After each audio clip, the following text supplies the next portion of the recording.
Day that the Lord has made we will rejoice and be glad in it. ఇది యెహోవాను ఏర్పాటు చేసిన దినము, దీని యందు ఉత్సహించి సంతోషించదు. కాబట్టి మరొకసారి దేవుడు మనకు అనుగ్రహించినటువంటి మంచి తరుణాన్ని బట్టి మనం దేవుని స్తుతించి భద్రమై ఉన్నాం. చాలా దూరంగా ఉన్నారు, ఇక్కడ చాలా చైర్స్ ఖాళీగా ఉన్నాయి. దయచేసి దేవుని స్వార్థికుడికి దేవజుడికి ఎంత దగ్గరగా ఉంటే దేవుని ఆశీర్వాదాలు అంత ఎక్కువగా ఉన్నదంటే.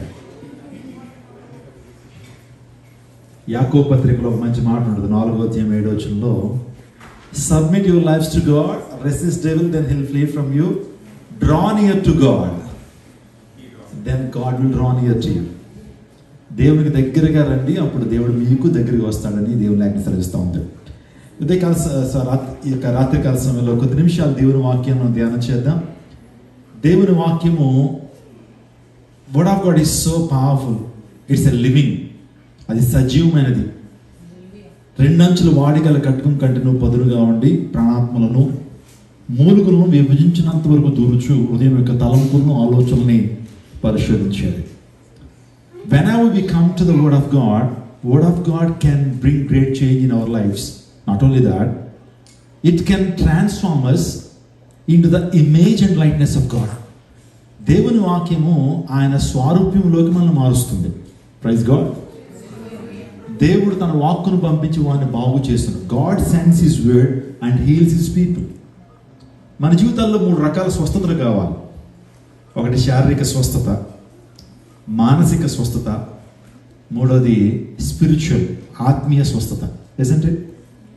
మనకు కావాల్సిందంటే శారీరక స్వస్థత, రెండోది మానసిక స్వస్థత, మూడోదిగా ఆత్మీయ స్వస్థత.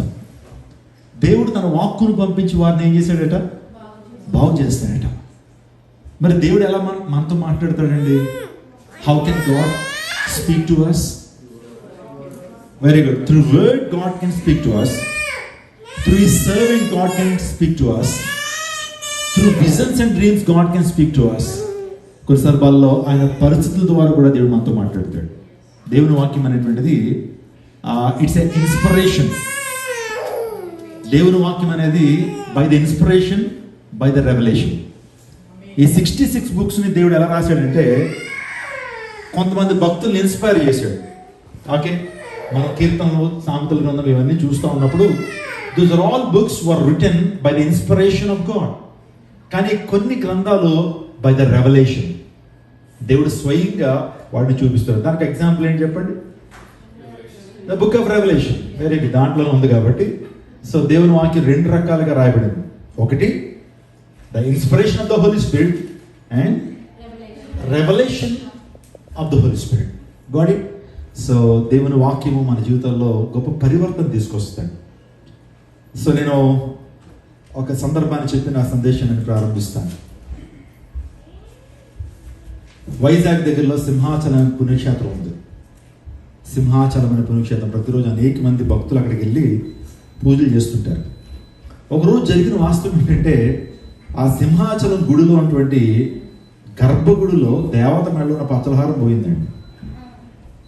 అర్థమవుతుందా మీకు? దేవత మెడలో ఉన్నటువంటి ఏం పోయింది అంటే, దేవతకు ఒక పచ్చలహారం వేస్తారు, చాలా విలువైనటువంటి ఆహారం, అది పోయింది. పోతే వెంటనే పోలీసు వారందరూ రంగప్రవేశం చేశారు. చేసి ఎవరు దొంగిలించారని చెప్పి ఇంట్రాగేషన్ మొదలెట్టారు. మరి ఆ టెంపుల్లో గర్భగుడిలో ఎవరు ఉంటారంటే పౌరోహిత్యం చేసిన పురోహితులు ఉంటారు. వాళ్ళందరినీ వరుసగా నిలబెట్టారు. మీరు తీశారా అని అంటే వాడు 2 చేతులు జోడించి, మహాప్రభు వచ్చినటువంటి వారి మీద షడ్కోపం పెట్టి వారిని దీవించి పంపిస్తాం తప్పించి ఆ పాడు పని మేము చేయమండి అని చెప్పి వాళ్ళందరూ చేతులు ఎత్తేసారు. వాస్తవానికి వారు తీయలే. మరి ఎవరు తీశారని పోలీసు వారు ఆరాధిస్తూ ఉన్నప్పుడు హైదరాబాద్ నుంచి కూడా, ఆ టైంలో ప్రభుత్వం హైదరాబాద్లో ఉండేది, హైదరాబాద్ నుంచి ప్రెషర్ వచ్చింది, పచ్చలహారం తీసినటువంటి దొంగను పట్టుకోండి అని. 1 నెల దొరకలేదు, 2 నెలలు దొరకలేదు, 3 నెలలు దొరకలేదు, సుమారుగా 6 నెలలు దొంగ దొరకలేదండి. తనిఖీలు నిర్వహిస్తున్నారు. అనేక చెక్ పోస్టుల దగ్గర బళ్ళు ఆపి సోదాలు చేస్తున్నారు, కానీ దొంగ మాత్రం దొరకలేదు. కానీ విచిత్రం ఏంటంటే, ఆఫ్టర్ 6 months ఒకరోజు పోలీస్ స్టేషన్కి వచ్చాడండి. వైజాగ్ పోలీస్ స్టేషన్కి ఒక ఆయన వచ్చి, నేను ఎస్ఐ గారితో మాట్లాడాలన్నాడు. ఎందుకంటే కేసు అక్కడే నమోదైంది కాబట్టి ఆ పోలీస్ స్టేషన్కి వచ్చి అన్నాడు, నేను ఎస్ఐ గారిని కలవాలన్నాడు. ఎందుకంటే 6 నెలల క్రితం పోయిన పచ్చలహారం గురించి వివరాలు చెప్పడానికి వచ్చాను అన్నాడు. నీ కొరకే మేము చూస్తున్నాం. ఇటువంటి ఇన్ఫర్మేషన్ ఇప్పుడు వచ్చి ఎవరు తీసుకురాలేదు, రావి అని చెప్పి లోపల తీసుకెళ్ళి టీ కాఫీలు ఇచ్చారండి. ఎస్ఐ గారిని కలవాలి, కల్పిస్తారన్నప్పుడు తీసుకెళ్లారు. ఎస్ఐ గారు ముందున్నారు, పోలీస్ ఆఫీసర్ ముందున్నాడు, ఈయన చైర్లో కూర్చున్నాడు. చెప్పయ్యా ఏంటి, ఏం చెప్తావు? నా పేరు అబ్బా ఖాన్ అండి, ఆ పచ్చలహారం దొంగతనం చేసింది నేనే అన్నాడు. ఆ పచ్చలహారం దొంగతనం చేసింది ఎస్ఐ గారికి ఏమీ అర్థం కాల. చూశాడు, అయితే పచ్చలహారం ఏదన్నాడు. ఒక పొట్టలోంచి పచ్చలహారం తీసి టేబుల్ పెట్టాడు. అదే పచ్చలహారం, అదే కొన్ని లక్షల కోట్ల రూపాయలు విలువ కలిగిన పచ్చలహారం. అప్పుడు ఎస్ఐ గారు ఒక ప్రశ్న అడిగాడట, అబ్బాక నువ్వు ఎప్పుడు దొంగిలించావో, నీకు ఎవరు సహకరించారో, ఎందుకు దొంగిలించావో నేను అడగను. అది ఖచ్చితంగా ఛార్జ్ షీట్లో అదంతా కూడా ఇంట్రాగేట్ చేస్తారు, ఖచ్చితంగా ఇన్ఫర్మేషన్ తీసుకుంటారు. కానీ ఒక ప్రశ్నకు సూటిగా సమాధానం చెప్పు, ఈ పచ్చలహారాన్ని ఎందుకు తిరిగి తీసుకొచ్చి ఇచ్చేసావు అన్నాడు.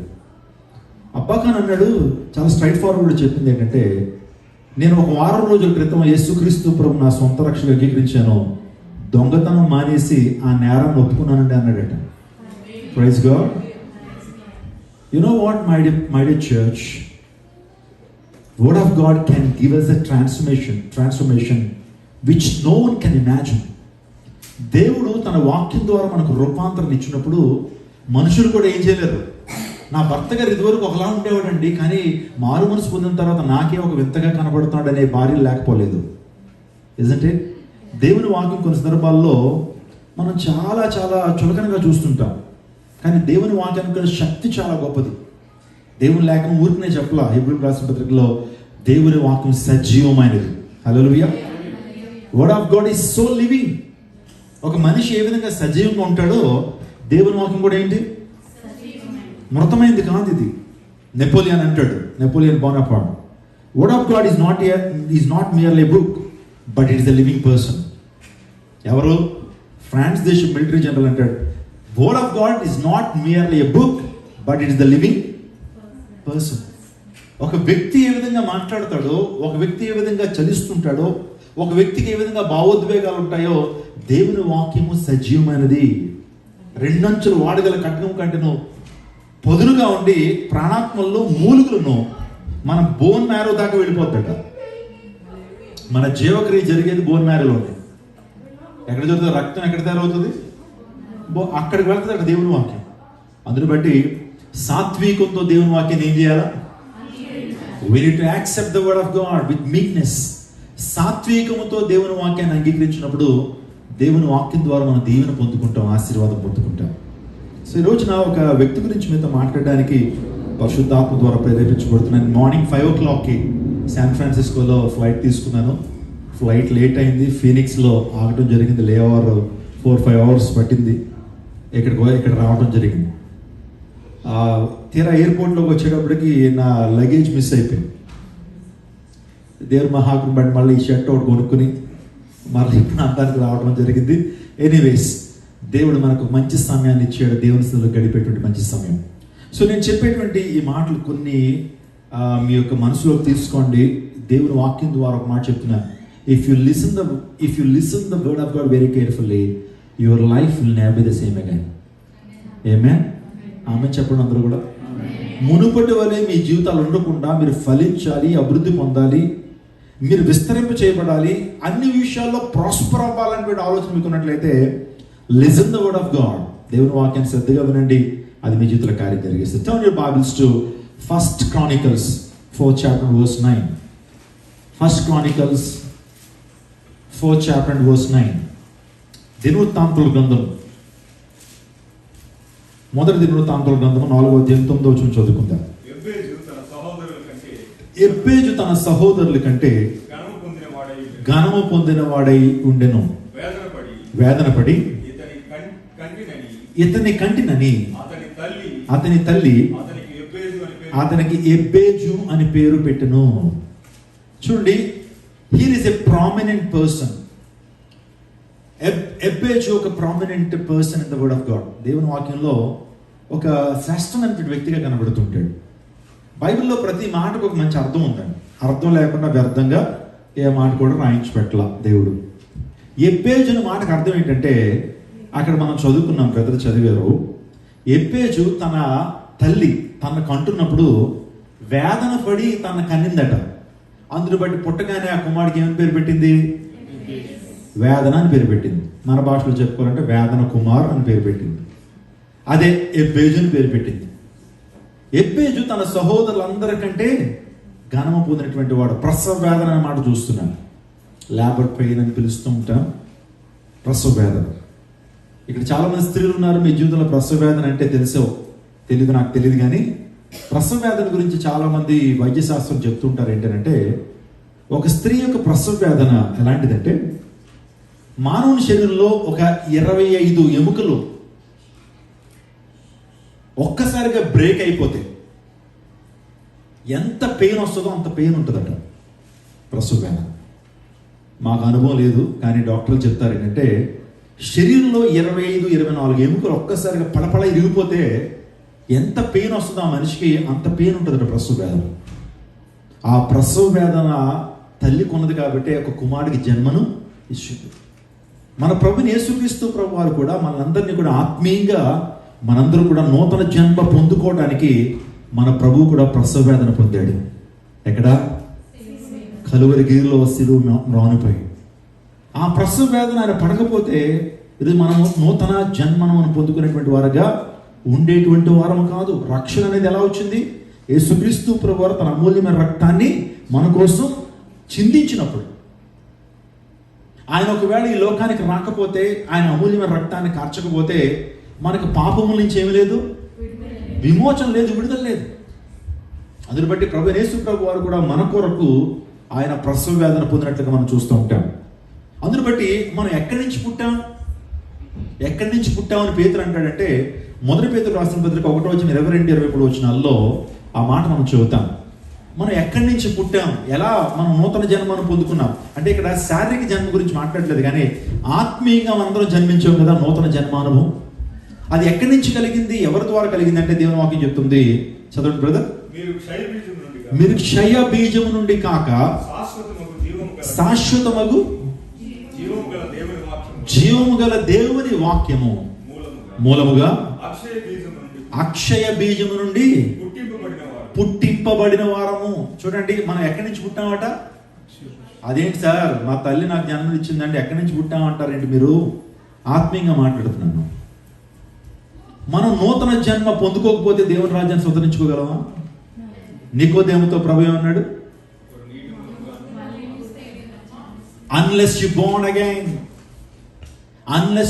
again, you will not see the kingdom of God. If you want to inherit the kingdom of God, if you want to inherit the heaven, you have to be born again. కొత్తగా జన్మించాలి. దాని గురించి చాలా సందేశాలు మనం వింటూ వస్తున్నాం.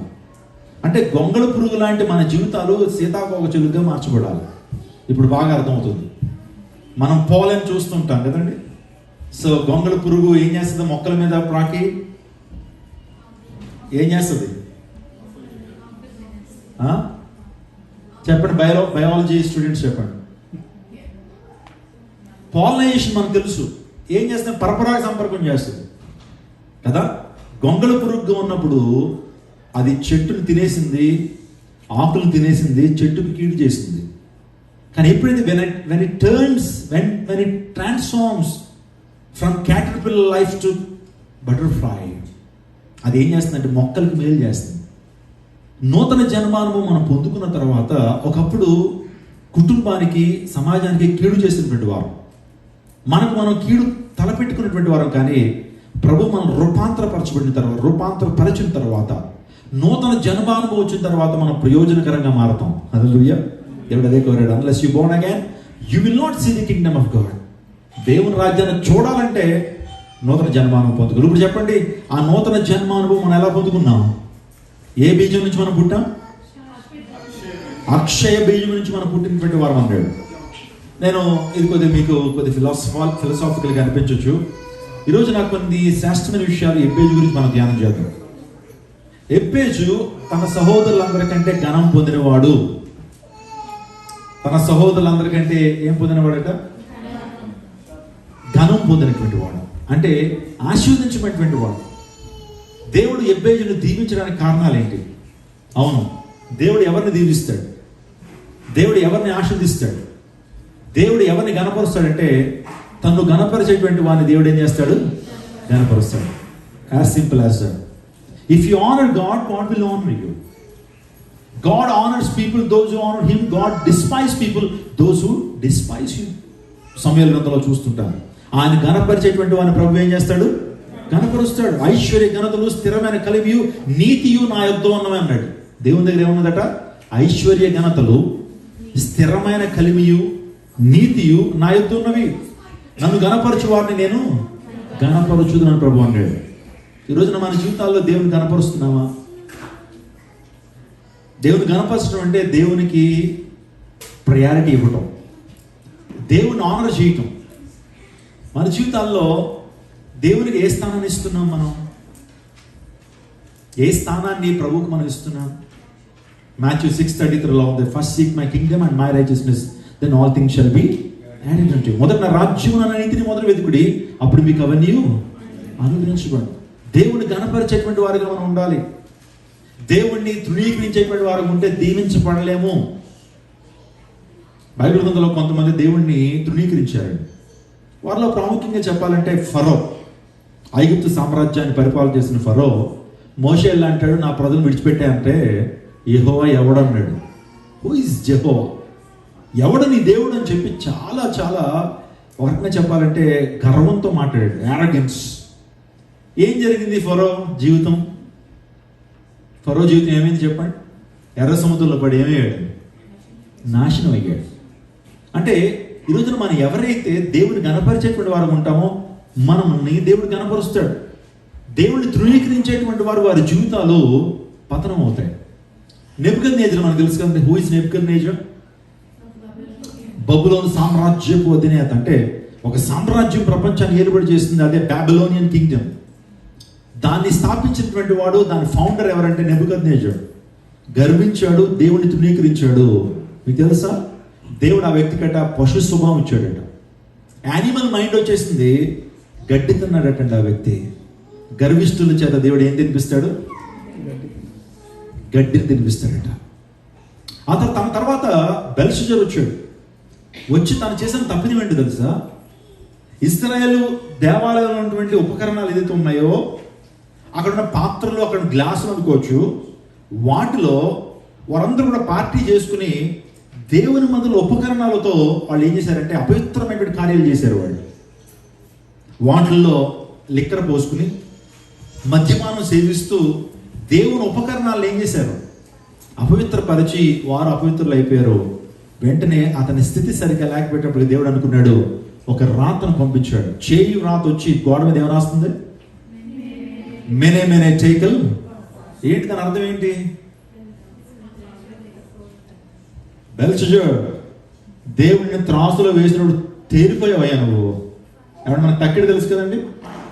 Left దాంట్లో ఏమేస్తాం? మనం ఒక తక్కిళ్ళు ఏమేస్తాం? పళ్ళుల్లో వెయిట్ వేస్తాం, ఇంకో దాంట్లో బెల్లమో లేకపోతే పప్పులో వేస్తుంటాం. రెండింటికి కరెక్ట్గా తోగాలి కదండి. కానీ దేవుడట దేవుడి యొక్క న్యాయపు త్రాసులో వేసినప్పుడు బెల్షజర్ ఏమైపోయాడట? తేలిపోయాడట. తేలిపోయేటప్పుడు దేవుడు అన్నాడు, అయిపోయిందా నీ జీవితం, నీ రాజ్యాన్ని తీసేస్తున్నాను, నీ జీవితాన్ని కూడా ముగించేస్తున్నాను, సర్దేసుకో, ప్యాకప్ అన్నాడు. ఎందుకు బెల్షజర్ జీవితంలో ఆ ప్యాకప్ అని ఎందుకు అన్నాడంటే, దేవుడు తన జీవితంలో దేవుని గణపరచు. ఇలా చెప్పుకుంటూ పోతే తను గణపరచు అని దేవుడు ఏం చేస్తాడు? దావీదు దేవుని గణపరిచాడు. A man after God's own heart. దేవునికి ఇష్టానుసారి మనుషుడు. ఎందుకంటే దావీదు దేవుని గణపరచడానికి అహర్నిశలో ప్రయాసపడ్డాడు. ఈరోజు మీ జీవితంలో కూడా దేవుని చేత గణపరచబడాలన్నటువంటి కోరిక నీలో ఉంటే దేవుని గణపరచండి. ఆయన వాక్యాన్ని గణపరచండి, ఆయన సన్నిధిని గణపరచండి. మొదట ఆయన రాజ్యాన్ని, నీతిని వెతకండి. అప్పుడు మీకు ఏమి కావాలో అవన్నీ కూడా దేవుడు అనుగ్రహిస్తాడు. దేవుడు అనుగ్రహిస్తాడు. చూడండి, కొన్ని సందర్భాల్లో మందిరం కొద్ది దూరం అయిపోతే చాలా మంది, ఇక్కడ మీరు కాదండి, మా భారతదేశంలో మందిరం ఒక చర్చ్ 1 కిలోమీటర్ దూరం అయిపోతే రాలేమండి, కష్టం అండి, ఈ ప్రక్కన ఏదో చిన్న చర్చ్ ఉంది అక్కడికి వెళ్ళిపోతున్నాం అంటారు. మరి ఉద్యోగానికి అయితే అలాగే చేస్తారా? చెప్పండి. ఈ ప్లేస్ కాకపోతే ఇర్వింగ్ వెళ్తాం మనం. మన ఉద్యోగం అది. చర్చ్ విషయంలో మాత్రం ఎందుకు అశ్రద్ధ? చూద్దాంలే, వెళ్దాంలే. మరి ఇది దేవుని కనపరిచినట్టు ఆలోచన చేయండి. మన పనులంటే మనకు చాలా ఆసక్తి ఉంటుంది, మన పనులంటే చాలా ఫోకస్ పెడతాం దాని మీద. కానీ దేవుణ్ణి ఆరాధించే విషయంలో చాలా ఎక్స్క్యూజెస్ కోరుకుంటాం. ఇది దేవుని ఆనర్ చేసినట్టేనా? దేవుని గణపరిచేటువంటి వాడిని దేవుడు ఏం చేస్తాడు? గణపరుస్తాడు. ఈ ఎబ్బేజు తన సహోదరుల కంటే ఘనం పొందిన వాడట, దీవించబడ్డాడట. He was enormously blessed. తన సహోదరుల కంటే గొప్పగా ఆశించబడి. ఎందుకు దేవుడు ఒక వ్యక్తిని దీవించాడంటే దాని వెనకాల చాలా రీజన్స్ ఉంటాయి. మన కొన్ని సందర్భాల్లో ఒక వ్యక్తిని ప్రభువు దీవించినప్పుడు ఏముందని అనుకుంటాం, కానీ వారి ఎఫర్ట్స్ కావచ్చు, వారి దేవునితో నడిచిన విధానం కావచ్చు, అవన్నీ కూడా ఫ్యాక్టర్స్గా ఉంటాయి. నేను త్వరగా ఎబ్బేజ్ గురించి నేను మీతో మాట్లాడాను. ఎబ్బేజ్ అంటే అర్థం ఏంటి? వేదన అని తెలుసుకున్నాం. ఎబ్బేజ్ తన సహోదరుల కంటే ఘనం పొందినవాడని తెలుసుకున్నాం. ఎబ్బేజు ఘనం పొందుకోవడానికి కారణం ఏంటంటే, ఎబ్బేజు తన జీవితంలో యోధా వంశంలో పుట్టాడండి. ఏ వంశంలో పుట్టాడు? ఎవరైతే యోధా వంశంలో పుడతారో వాళ్ళు ఆశీర్వదించబడతారు. పాస్టర్ గారు, మేము యోధా వంశంలో పుట్టలేదు కదండి, మేము ఆశీర్వదించబడలేమా? మా వంశం వేరు, మా గోత్రం వేరు, మా కులం వేరు, మా కమ్యూనిటీ వేరు. మీరేమో యోధా గోత్రంలో పుట్టినటువంటి ఎబ్బేజు దీవించబడాలని చెప్తున్నారు. దీవించబడాలంటే, ఆశీర్వదించబడాలంటే యూదా గోత్రంలో యోధా వంశానికి చెందినవాడై ఉండాలి అని మీరు చెప్తున్నారు. ఇదేంటి సార్ అని మీరు అంటే కనుక దాని అర్థం ఏంటంటే, యూదా అన్న మాటకు అర్థం ఏంటి? వెరీ గుడ్, స్తుతి. యూదా అన్న మాటకి ఏంటి? స్తుతి అని అర్థం. యూదా అన్న మాటకు తన తల్లి లేయా, యూదా పుట్టినప్పుడు, కుమారుడు పుట్టినప్పుడు యెహోవాను స్తుతించదని అనుకుని ఆ కుమారుడికి ఏమని పేరు పెట్టింది? యూదా అని పేరు. ఆదికాండం 29వ అధ్యాయం 35వ వచనం చదువుదాం. ఆదికాండం 29వ అధ్యాయం 35వ వచనం. ఆదికాండం 29:35. నేను నీకు ఆజ్ఞాపించిన వాటన్నిటిని బట్టి అతను 35వ వచనం చదువుతున్నారు. ఆదికాండం 29:35. ఆమె మరలా గర్భవతి అయి కుమారుని కని ఈసారి యెహోవాను స్తుతించుదని అనుకుని యూదా అను పేరు పెట్టెను. అంటే యూదా అన్న మాటకు అర్థం ఏంటి? మనం బైబిల్ స్టడీ కూడా చేస్తున్నాం. What is the meaning of Jabez? వేదన. What is the meaning of Judah? స్తుతి కదా. ఆలోచన చేద్దాం. అంటే స్తుతి అనే వంశంలో పుట్టినటువంటి వాడు అందరికంటే ఘనము పొందిన వాడు అవుతాడు, దీవించబడతాడు. మీరు ఎంతమందికి దేవుని నుంచి దీవెన కావాలని కోరుకుంటున్నారు? పాస్టర్ గారు, మాకు దీవెన కావాలండి, we want to be prospered, మేము వర్ధిల్లాలి, మేము ఫలించాలి. మీ అవసరాలు తీర్చబడాలని కోరుకుంటున్నారు, మీ కోరికలు తీర్చబడాలని మీరు కోరుకుంటున్నారు. ఎప్పుడు దేవుడు మనల్ని దీవిస్తాడనంటే అందరినీ ప్రభు దీవించడు, కానీ ఎవరైతే స్తుతి చేస్తారో, ఎవరైతే స్తుతించేటువంటి అనుభవాలు ఉంటారో వారు దీవించబడతారు. Let me ask a question my dear church. Why do you live? మీరు ఎందుకు బ్రతుకుతున్నారు? పాస్టర్ గారు, దిస్ ఇస్ టూ మచ్ అండి, ఎందుకు పోతున్నారు మమ్మల్ని అడుగుతారా అంటే నేను అడుగుతున్నానంటే, what is the purpose of your life? అసలు మన జీవితానికి పరమార్థం ఉందా? మీనింగ్ ఉందా? అసలు మనం ఎందుకు పుడుతున్నాము? ఉద్యోగాలు చేస్తున్నాం, డబ్బులు సంపాదిస్తున్నాం, మళ్ళీ పిల్లల్ని పెద్ద చేస్తున్నాము, ఒక టైం వచ్చేటప్పటికి లోకాన్ని విడిచి వెళ్ళిపోతున్నాం. ఇదే నా జీవితం? జీవితానికి ఏదైనా పరమార్థం ఉందా? Do you know the meaning of your life? గురి లేని జీవితం గుడ్డి జీవితం అంటారు. అంటే మనకు ఒక టార్గెట్ లేకపోతే, ఒక అంబిషన్ లేకపోతే, మనం ఒక పని చేస్తున్నప్పుడు అది ఎందుకు చేస్తున్నామో మనకు అర్థం కాకపోతే, we're just like a blind man. అదే దాని అర్థం. గురి లేనిటువంటి వాడు గుడ్డి జీవితాన్ని జీవిస్తున్నాడు. గురి లేనిటువంటి వాడు గుడ్డి బతుకు. ఇప్పుడు చెప్పండి, మీరు ఎందుకు బ్రతుకుతున్నారు? నేను ఎందుకు బ్రతుకుతున్నాను? What is the meaning of our life?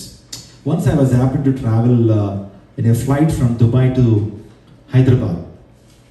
నా పక్కన ఒక బ్రదర్ కూర్చున్నాడు. కూర్చుని ఇద్దరం కూడా మాట కలుపుతూ ఉన్నాం. So he started to ask my profile, who are you and what's your dream? I told him that I'm a pastor. I preach the gospel of Jesus Christ. I give moral teachings to the people అని చెప్తా ఉన్నాను. ఇంగ్లీష్లోనే conversation నడుస్తూ ఉన్నప్పుడు ఆ వ్యక్తి ఒక విషయం చెప్పాడు. నేను ఎథిస్ట్ అన్నాడు, నేను దేవుణ్ణి నమ్మను అన్నాడు. నేను ఆ వ్యక్తికి ఎలాగైనా స్వార్థ ప్రకటించాలని చాలా విషయాలు చెప్పుకుంటూ వచ్చేటప్పటికి ఆయన ఒక ప్రశ్న అడిగాడు. What Bible predominantly talks about? అసలు బైబిల్ మీరు టీచ్ చేస్తారు కదా, ప్రిడామినెంట్లీ బైబిల్ ఏం టీచ్ చేస్తుంది అని అడిగాడు. మొత్తం బైబిల్ అంతా చెప్పడం 66 బుక్స్ చెప్పడానికి టైం ఉండదు అక్కడ. నన్ను ఆ ప్రశ్న అడిగినప్పుడు నేను క్లియర్గా చెప్పాను పరిశుద్ధాత్మ ప్రేరణతో, Bible predominantly talks about what is the human origin, మనిషి ఎక్కడి నుంచి వచ్చాడు అనే విషయం గురించి బైబిల్ చెప్తుంది. రెండోదిగా Bible predominantly talks about what is the meaning of our lives, what is the purpose of our lives. మన జీవితానికి ఉన్న పరమార్థము, మన జీవితానికి అర్థం గురించి చెప్తుంది బైబిల్ గ్రంథం. ఇక మూడోదిగా ద క్వశ్చన్ ఆఫ్ మొరాలిటీ, అంటే నీతిగా ఎందుకు బ్రతకాలి, అసలు నీతి ఎక్కడి నుంచి వచ్చింది? ఎవరిని తప్పు చేయొద్దు, ఇలా ఉండొద్దు అని ఎవరు చెప్పారండి? మా నాన్నగారు చెప్పారు అనొచ్చు, మా టీచర్స్ చెప్పారు. మరి వాళ్ళకి ఎవరు చెప్పారు? ఆరిజిన్లోకి వెళ్ళిపోతే God himself has given moral laws to the people and civil laws to the people. అందుని బట్టి ఈ యొక్క మన కాన్స్టిట్యూషన్ అన్నీ కూడా ఎక్కడి నుంచి వచ్చినాయి తెలుసా మీకు? మన ప్రపంచంలో 284 దేశాలు ఉంటాయి. ఆ 284 దేశాల్లో సుమారుగా 200 దేశాల కాన్స్టిట్యూషన్ అన్ని బైబిల్సే. బైబిల్ అందులో ద్వితీయోపదేశకాండం డిట్రానమీ నుంచి తీసుకున్నారు. డాక్టర్ బిఆర్ అంబేద్కర్ మన యొక్క రాజ్యాంగాన్ని బ్రిటిష్ కాన్స్టిట్యూషన్ నుంచి, అమెరికన్ కాన్స్టిట్యూషన్ నుంచి రాశాడు. అంటే ఇట్స్ ఎ కాపీ. మీరు చూస్తే కనుక లా పుస్తకాలు చదివితే కనుక ఇట్స్ ఎ కాపీ. ఆయన వాస్తవానికి ఆ యొక్క లాస్ ఆ యొక్క రాయలేదు, కానీ సో బ్రిటిష్ రాజ్యాంగం నుంచి, అమెరికన్ రాజ్యాంగం నుంచి రాశాడు. మరి ఆ కాన్స్టిట్యూషన్ ఎక్కడి నుంచి వచ్చింది? Did you ever think? మీరు బైబిల్ గురించి చదవండి ఇంటికి వెళ్ళిన డిట్రానమీ, ద్వితీయోపదేశకాండం, దేవుడు మోషేకి ఇచ్చినటువంటి ఆ మొసాయిక్ లా, ఆ సివిల్ లాస్ నుంచి అక్కడి నుంచి వచ్చింది. అంటే ఇండైరెక్ట్గా భారతదేశం కూడా ఏ లాస్ని ఫాలో అవుతుంది? Bible principles. మీరు నమ్మినా నమ్మకపోయినా, ఒప్పుకోకపోయినా సత్యం ఇదే. అమెరికా దేశానికి సివిల్ లాస్ రాశాడు, మీ దేశానికి ఎవరు?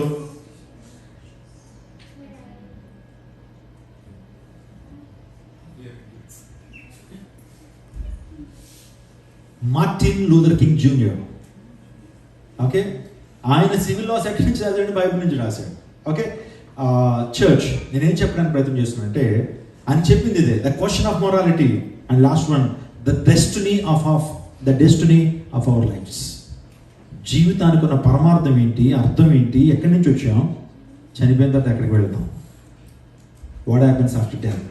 సో బైబిల్ గ్రంథం వీటి గురించి పర్ఫెక్ట్ క్లారిఫికేషన్ ఇచ్చింది. ఇంకే మత గ్రంథం కూడా బైబిల్ ఇచ్చిన క్లారిటీ ఇవ్వలేకపోయింది. అందులో పెట్టే ద బెస్ట్ బుక్ బైబిల్ అనేటువంటిది అతి శ్రేష్టమైనటువంటి గ్రంథం అని చెప్పొచ్చు.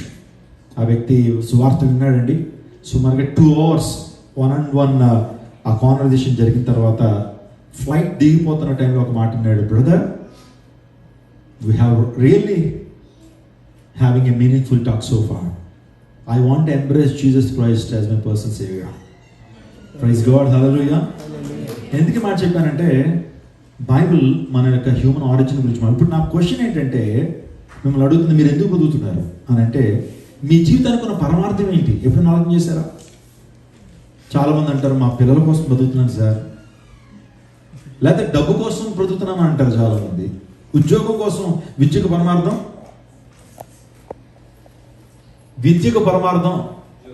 ఉద్యోగం కదా అందరూ చెప్పేటువంటిది. కానీ విద్యకు పరమార్థం మోక్షం. మన విద్య మనల్ని ఎక్కడ నడిపించాలి? మోక్షాన్ని నడిపించాలి. ఉద్యోగం చదువుకున్న వాళ్ళకి ఏదో ఉద్యోగం వస్తుంది. ఎప్పుడైనా ఒక 6 నెలలు లేట్ అయినా సరే చదువుకున్న వాళ్ళకి ఏ రోజున్నా ఆ స్థాయికి కాకపోయినా స్థాయి కొంచెమైనా ఉద్యోగం వస్తుంది. కానీ విద్యకు పరమార్థం మోక్షం. మన విద్య మనల్ని ఎక్కడ నడిపించాలి? మోక్షాన్ని నడిపించాలి.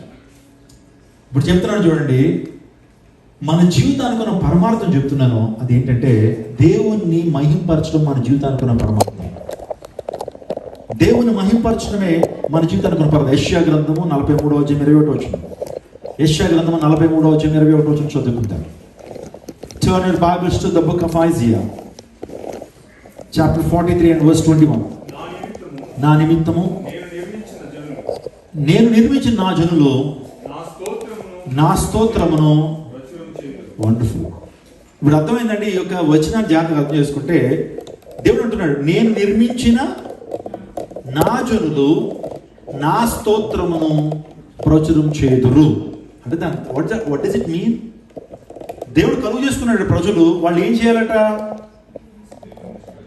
ఆయన స్తోత్రమును ప్రచురం చేయాలట. We need to bring glory and honour to our God. That is why God has created us. దేవుడు మనం కలుగు చేయడం అనే ఉద్దేశం ఏంటంటే మనం దేవుణ్ణి స్తుతిస్తామని, ఆయన మహింపరుస్తామని. కాబట్టి నా ప్రీతి వచ్చినాకమా ఈ యొక్క ఎబ్బేజు ఎక్కడి నుంచి వచ్చాడు? స్తుతి అనే అంశం నుంచి వచ్చాడు. ఈరోజు మనం కూడా స్తుతించేటువంటి వారికి ఉండాలి, ప్రభువుని గణపరిచేటువంటి వారికి ఉండాలి. దావీదు 103వ కీర్తన అంటే, నా ప్రాణం యెహోవాను స్తుతించుము, నా అంతరంగ సమస్తం ఆయన పరిశుద్ధ నామమును. నా దోషములన్నీ క్షమించాడు, నా సంకటములన్నీ కుదిర్చాడు, సమాధిలో నా ప్రాణం విమోచించున్నాడు, కరుణా కటాక్షము నీ కిరీటముగా.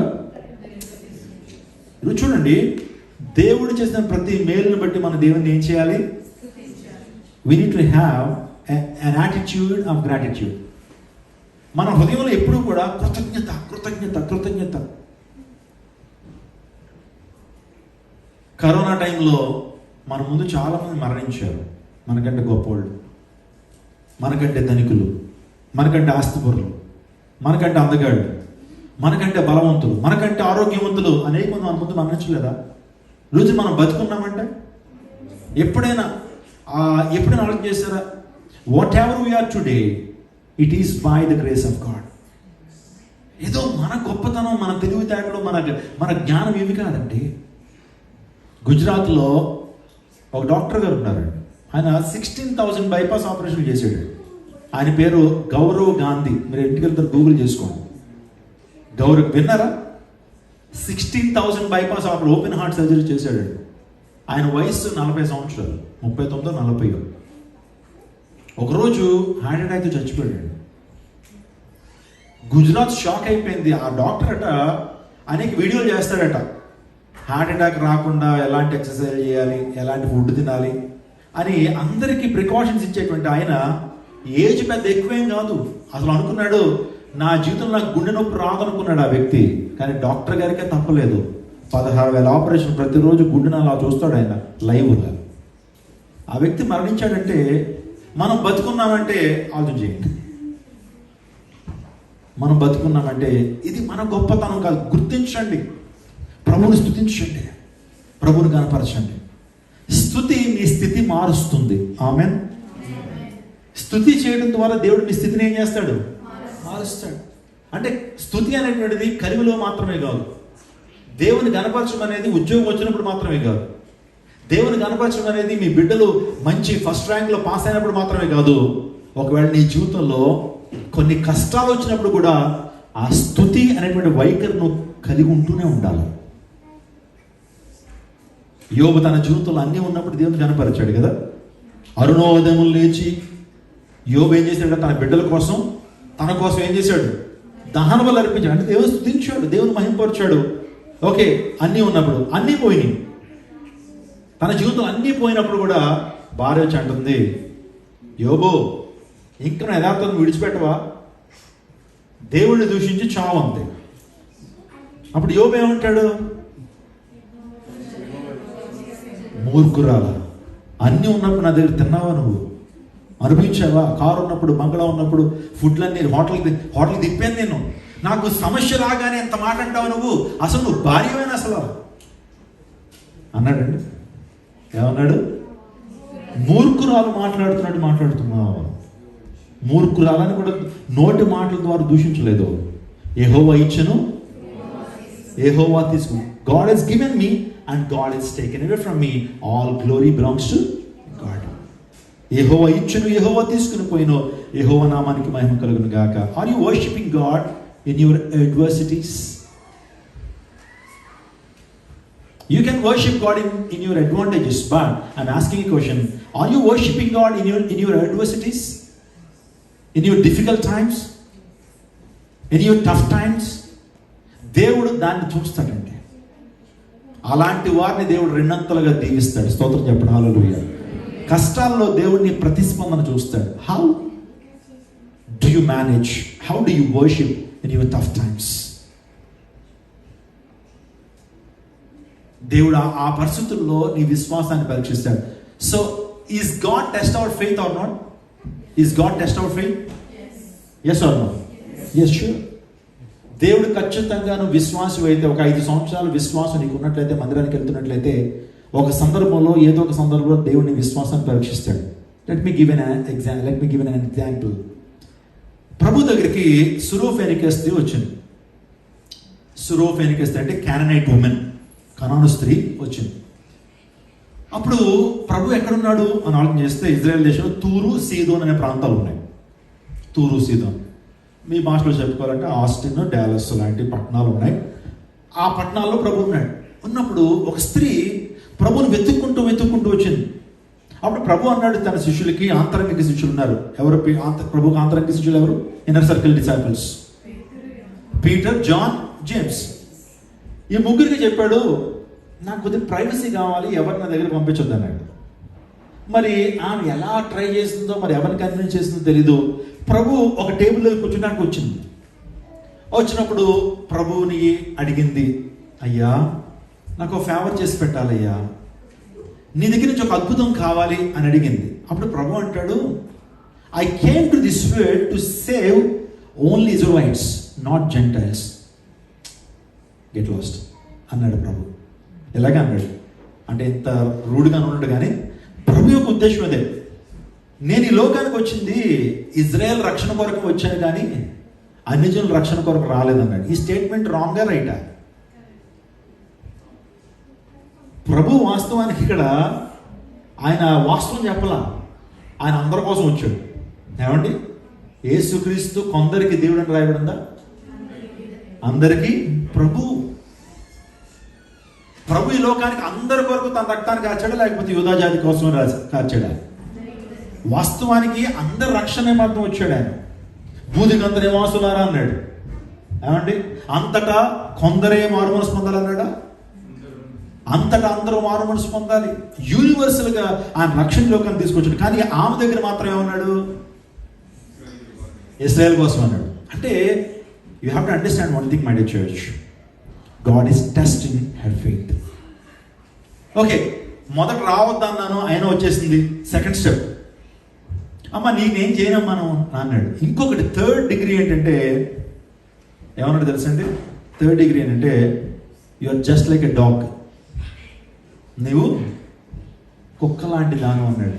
కోపం వచ్చేదండి, ఎవరికైనా కోపం వచ్చేదా? అప్పుడు ఆమె కోపం తెచ్చుకోకుండా ఒక మాట అంటది, నిజమే ప్రభు, నేను కుక్క లాంటి దాన్నేనయ్యా. కానీ ఆ కుక్క పిల్లకు కూడా యజమాడు అప్పుడప్పుడు ఏం వేస్తాడు? రొట్టె ముక్కలు వేస్తాడు కదా, అయ్యా ప్లీజ్ అయ్యా అని చెప్పి ఎంతో హంబుల్గా తన విశ్వాసాన్ని పరీక్షలో తన విజయం సాధించింది. ప్రభు వాస్తవానికి ఆ పరీక్షలో ఆమె విజయాన్ని సాధిస్తున్నప్పుడు సంబరపడిపోయాడండి. ఎంత ఆనందపడ్డాడు, తన హృదయంలో ఎంత గొప్ప సంతోషం. ప్రభు ఇంప్రెస్ అయిపోయాడండి, ముగ్ధుడైపోయాడు. అయిపోయి, అమ్మా నువ్వు కోరినదే నీకు అవును గాక అన్నాడు. What have you desire, what have you have the desire, that is gonna be fulfilled. ఇంటికి వెళ్ళేటప్పుడు అద్భుతం చూస్తాం అన్నాడు ఆమె. ఆ ఇంటికి వెళ్ళేటప్పటికి కూతురు ఏం చేయబడింది? స్వస్థపరచబడింది. My church, sometimes God will test our faith.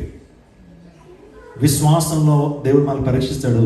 ఒకవేళ కనుక ఆ విశ్వాసంలో మనం విజయం సాధించినటువంటి వారమైతే గొప్ప దీవెన ఆశీర్వాదం మనం పొందుకుంటాం. బంగారం కూడా పరీక్షకు లోనవుతుంది. అది అగ్నిలో వేయబడినప్పుడు ఏమవుతుంది? అది ఇంకా శుద్ధ సువర్ణంగా మార్చబడుతుంది. అంటే మనం కూడా స్తుతించేటువంటి వారుగా మనం ఉండాలి. ఎబ్బేజు తన సహోదరులందరికంటే ఘనం పొందినవాడు. ఎందుకు? యోధా వంశంలో పుట్టాడు, స్తుతి అనే వంశంలో పుట్టాడు. స్తుతించేటువంటి వారు గణపరచబడతారు. No matter what. నువ్వు స్తుతించేటువంటి వ్యక్తివి అయితే, దేవుని గణపరిచేటువంటి వ్యక్తివి అయితే, if you are bringing glory and honour to our God, God can exalt you. దేవుడిని ఇచ్చిస్తాడు. స్తుతించేటువంటి వారిని దేవుడు ఏనాడు కూడా విడిచిపెట్టాడు. దావీదు దేవుని స్తుతించడం వల్ల వర్ధిల్లాడు.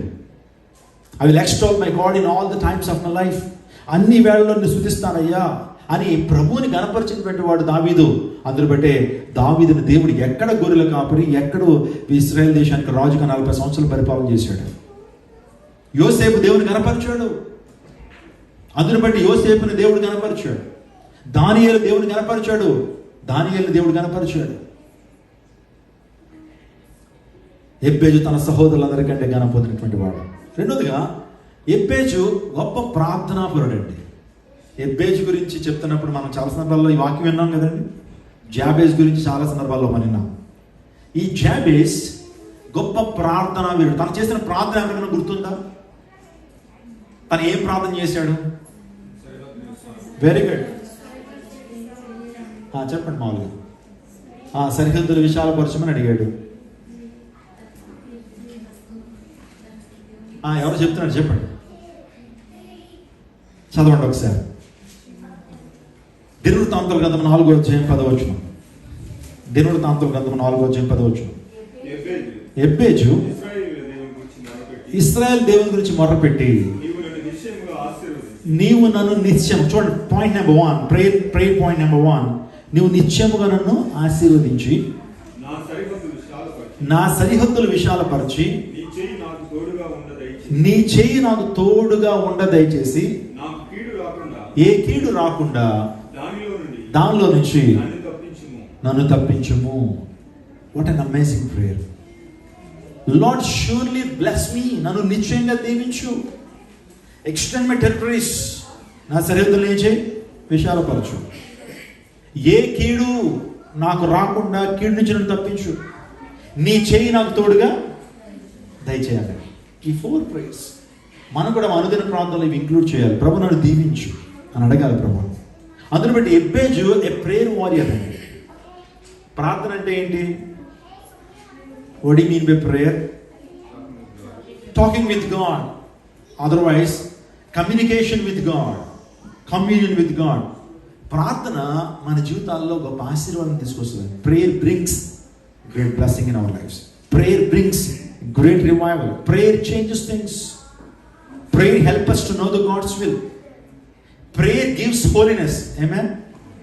ప్రార్థన మనకి ఏమిస్తుంది? పరిశుద్ధత ఇస్తుంది. అందువల్ల ప్రార్థన గురించి ఎన్ని చెప్పుకున్నా తక్కువే. ప్రార్థన చేయడం ద్వారా నువ్వు శక్తిని పొందుకుంటావు. ప్రార్థన చేయడం ద్వారా పరలోక ధనాగారం నీకోసం తెరవబడుతుంది. ప్రార్థన ద్వారా నీవు ఒక అసాధారణమైన కార్యాల ప్రభు నుంచి పొందుకుంటావు. మోషే ప్రార్థన చేశాడు, ఎర్ర సముద్రం 2 పాయలైంది. ఎర్ర సముద్రం అంటే చిన్న చిన్న బ్యాక్ వాటర్స్ అనుకుంటున్నారా మీరు? ఎర్ర సముద్రం అంటే సముద్రానికి బ్యాక్ వాటర్స్ ఉంటాయి. అలాంటిది కాదు ఎర్ర సముద్రం. 7,000 డెప్త్ ఉంటుంది అది, ఆ లోతు. ఆ లోతులో దేవాదేవుడు సముద్రం 2 పాయలుగా చేశాడంటే just because of the prayer. When Moses prayed, God departed red sea to 2 major parts. When Joshua prayed, God stopped moon and sun. Joshua ప్రార్థన చేసినప్పుడు సూర్యచంద్రుని దేవుడు, పాస్టర్ గారు నిజంగా ప్రార్థన వర్కౌట్ అవుతుందండి, నిజంగా ఇవన్నీ జరిగినాయా అటువంటి ఆలోచన మనలో కలగచ్చు.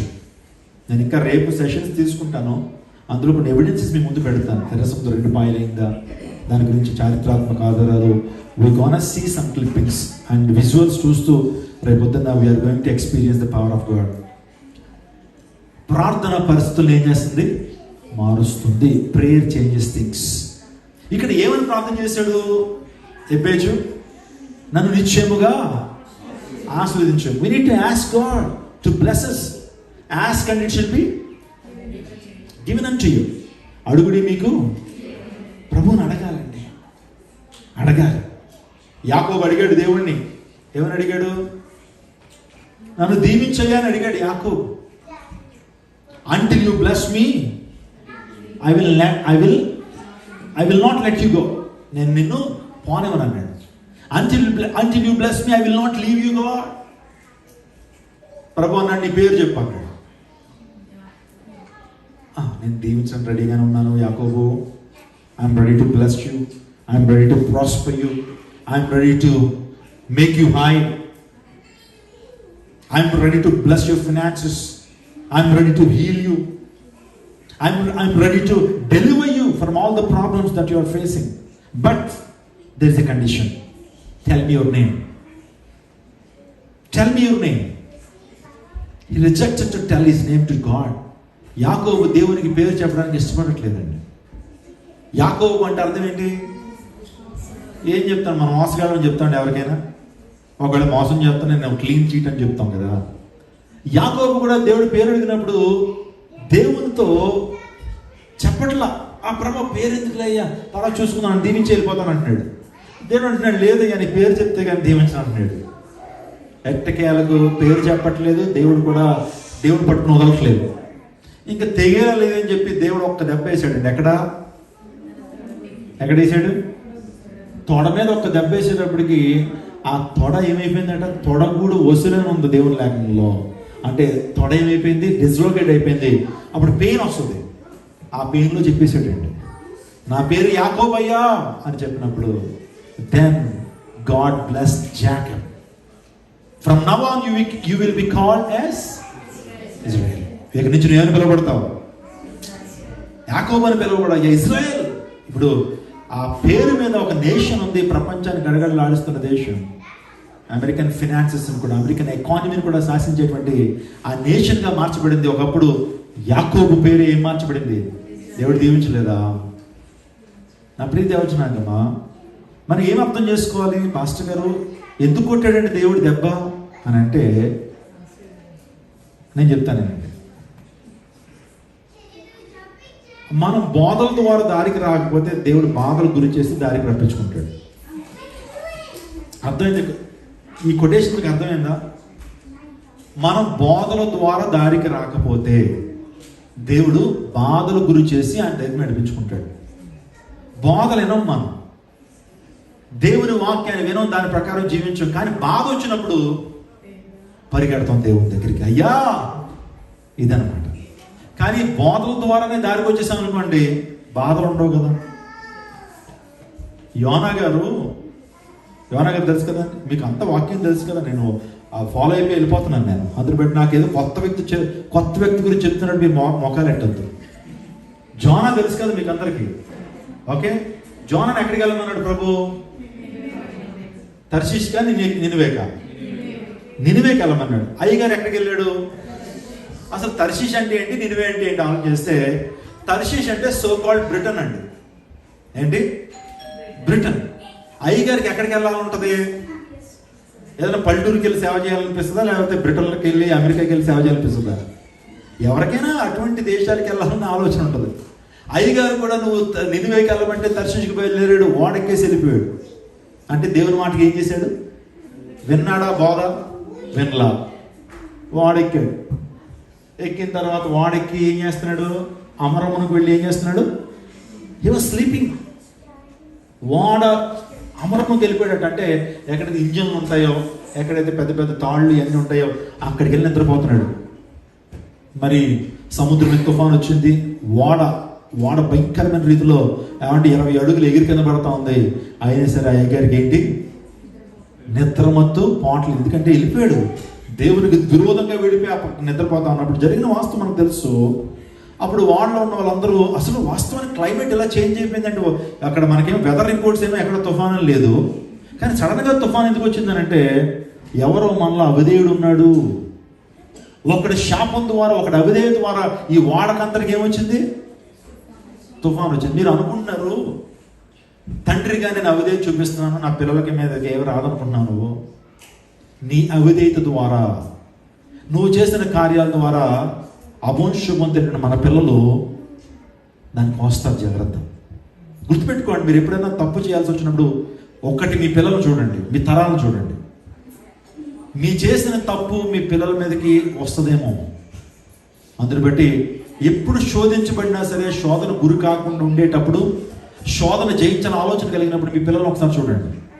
అప్పుడు నువ్వు శోధనలో ప్రవేశించకుండా దాన్ని జయించగలుగుతావు. ఆమేన్. అర్థమైందండి? ఇది ఒప్పుకుంటారా మీరు? తల్లిదండ్రుల యొక్క దోషాలు దేవుడు పిల్లలు వదిలేస్తాడా, వేయడా? మనం ఏదో అనుకుంటాం, చేసేసాంలే అనుకుంటాం. కానీ గుర్తుపెట్టుకోండి, ఎప్పుడైనా తప్పు చేయాల్సి వచ్చినప్పుడు, దేవునికి విరోధంగా మీరు ఉండాల్సి వచ్చినప్పుడు గుర్తుపెట్టుకోండి, మన పిల్లలు దాన్ని కోయాల్సి వస్తుందని. ఆ గ్రహింపు మనలో ఉన్నప్పుడు జాగ్రత్తగా ఉంటాం. స్తోత్రం చెప్పండి. ఆమేన్. అప్పుడే మనోడు మాటినేసి ఉంటే యోనా గారు పాస్టర్ గారండి, right reverend bishop doctor so బోల్డ్ బిరుదులు ఉన్నాయి జోనాకి. కానీ వాళ్ళు ఏమని పిలిచారు? ఓయి నిద్రపోతా అని పిలిచారు. కాబట్టి పాస్టర్ గారిని అలా పిలిస్తే ఒప్పుకుంటారండి ఎవరైనా? గొప్పగా వాడబడిన ప్రవక్తను అన్యులు దేవుని ఎరగటువంటి వారు ఓయి నిద్రపోతారు, ఏమొచ్చిందా నీకు? నేను అనుకుంటున్నాను ఓయి అన్నారు కానీ ఒరే అని ఉంటారు. ఎంత హ్యూమిలియేషన్ అండి దైవజనుడికి. ఎందుకు తెలుసా? ఎన్ని కష్టాలు ఎందుకు తీసుకొచ్చారు, బయటకు తీసుకొచ్చారు, లాక్కొని తీసుకొచ్చారు. ఎవరు నీకేమన్నా బుద్ధి ఏమన్నా ఉందయ్యా నీకు? ఎంత తుఫాన్ అవుతుంది, ఎలా నిద్రపడుతుందయ్యా అని చెప్పి తీసుకొచ్చి కాలర్ పట్టుకుని బయట తీసుకొచ్చి డెక్ మీద తీసుకొచ్చి చెప్పి ఎక్కడి నుంచి వచ్చాను, ఎవరు? నేను జీవం గల దేవుని సేవకుడిని, ఈ ప్రవక్తను. దేవుడు నన్ను నినివేకి వెళ్ళమంటే తర్షీషుకి బయలుదేరాను. ఈ తుఫాన్ ఎందుకు వచ్చిందో నాకు అర్థమైంది. నన్ను తీసుకెళ్లి సముద్రంలో పాడేస్తే కామ్ అయిపోతుంది. సొల్యూషన్ అదే చేసేయండి. మొత్తం అందరూ కూడా యోనా గారిని ఏం చేశారు? కట్టకడి తీసి సముద్రంలో వేసేసారు. సముద్రంలోకి వేగానే పోన్లే ప్రాణం పోద్దాం అనుకునేటప్పటికి ఒక స్వరంగం లాంటి దానిలోకి వెళ్ళిపోయాడు అయ్యగారు. వెళ్ళిపోయేటప్పటికి లోపలికి వెళ్ళిపోయేటప్పటికి భయంకర దుర్వాసనది, భయంకరమైన వాసన. ఎక్కడికి వెళ్ళాడు అయ్యగారు?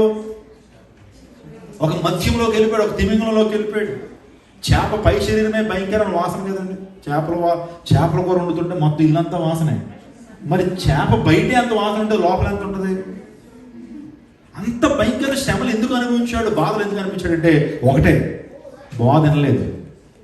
దేవుడు బాధలు గురి చేసి మళ్ళీ ఎక్కడ నడిపించుకున్నాడు చెప్పండి? నినివేకి జుట్టు పట్టుకుని తీసుకెళ్ళి అక్కడ వదిలిపెట్టాడు. ఆ మత్స్యం ఎక్కడికి వెళ్ళి కక్కిందట? తర్షీష్గా లేకపోతే నినివేక? అర్థమైందండి? దేవుడు మన జీవితాల్లో బాధల ద్వారా మన దారికి రాకపోతే బాధలు గురి చేసాడు అనుకోండి, కొన్ని సందర్భాల్లో వాటిని మనం తట్టుకోలేము. అందులో better we come to God when the servant of God is been preaching. అర్థమైందండి? బాధల ద్వారా దారికి రాకపోతే దేవుడు బాధ గురి చేసి ఈ లెసన్ మనం నేర్చుకోవాలి. నిశ్చయంగా నన్ను దీవించు అని అడిగాడు. నా సరిహద్దులు ఏం చేయి? నిజంగా దేవుడు మనం దీవించేవాడా కదా? ఇక్కడ కూర్చున్నటువంటి వారు ఒక మాట చెప్తున్నాను, గాడ్ విల్ బ్లెస్ యూ. దేవుడు మిమ్మల్ని దీవించు. May the lord bless you. దేవుడు మిమ్మల్ని దీవించును గాక. ఇస్సాకు గెరారులో ఉన్నప్పుడు 100 ఫలం పొందెను. ఇస్సాకు గెరారులో ఉన్నప్పుడు ప్రభు అతను దీవించిన 26:12 రాయబడింది ఆదికాండం.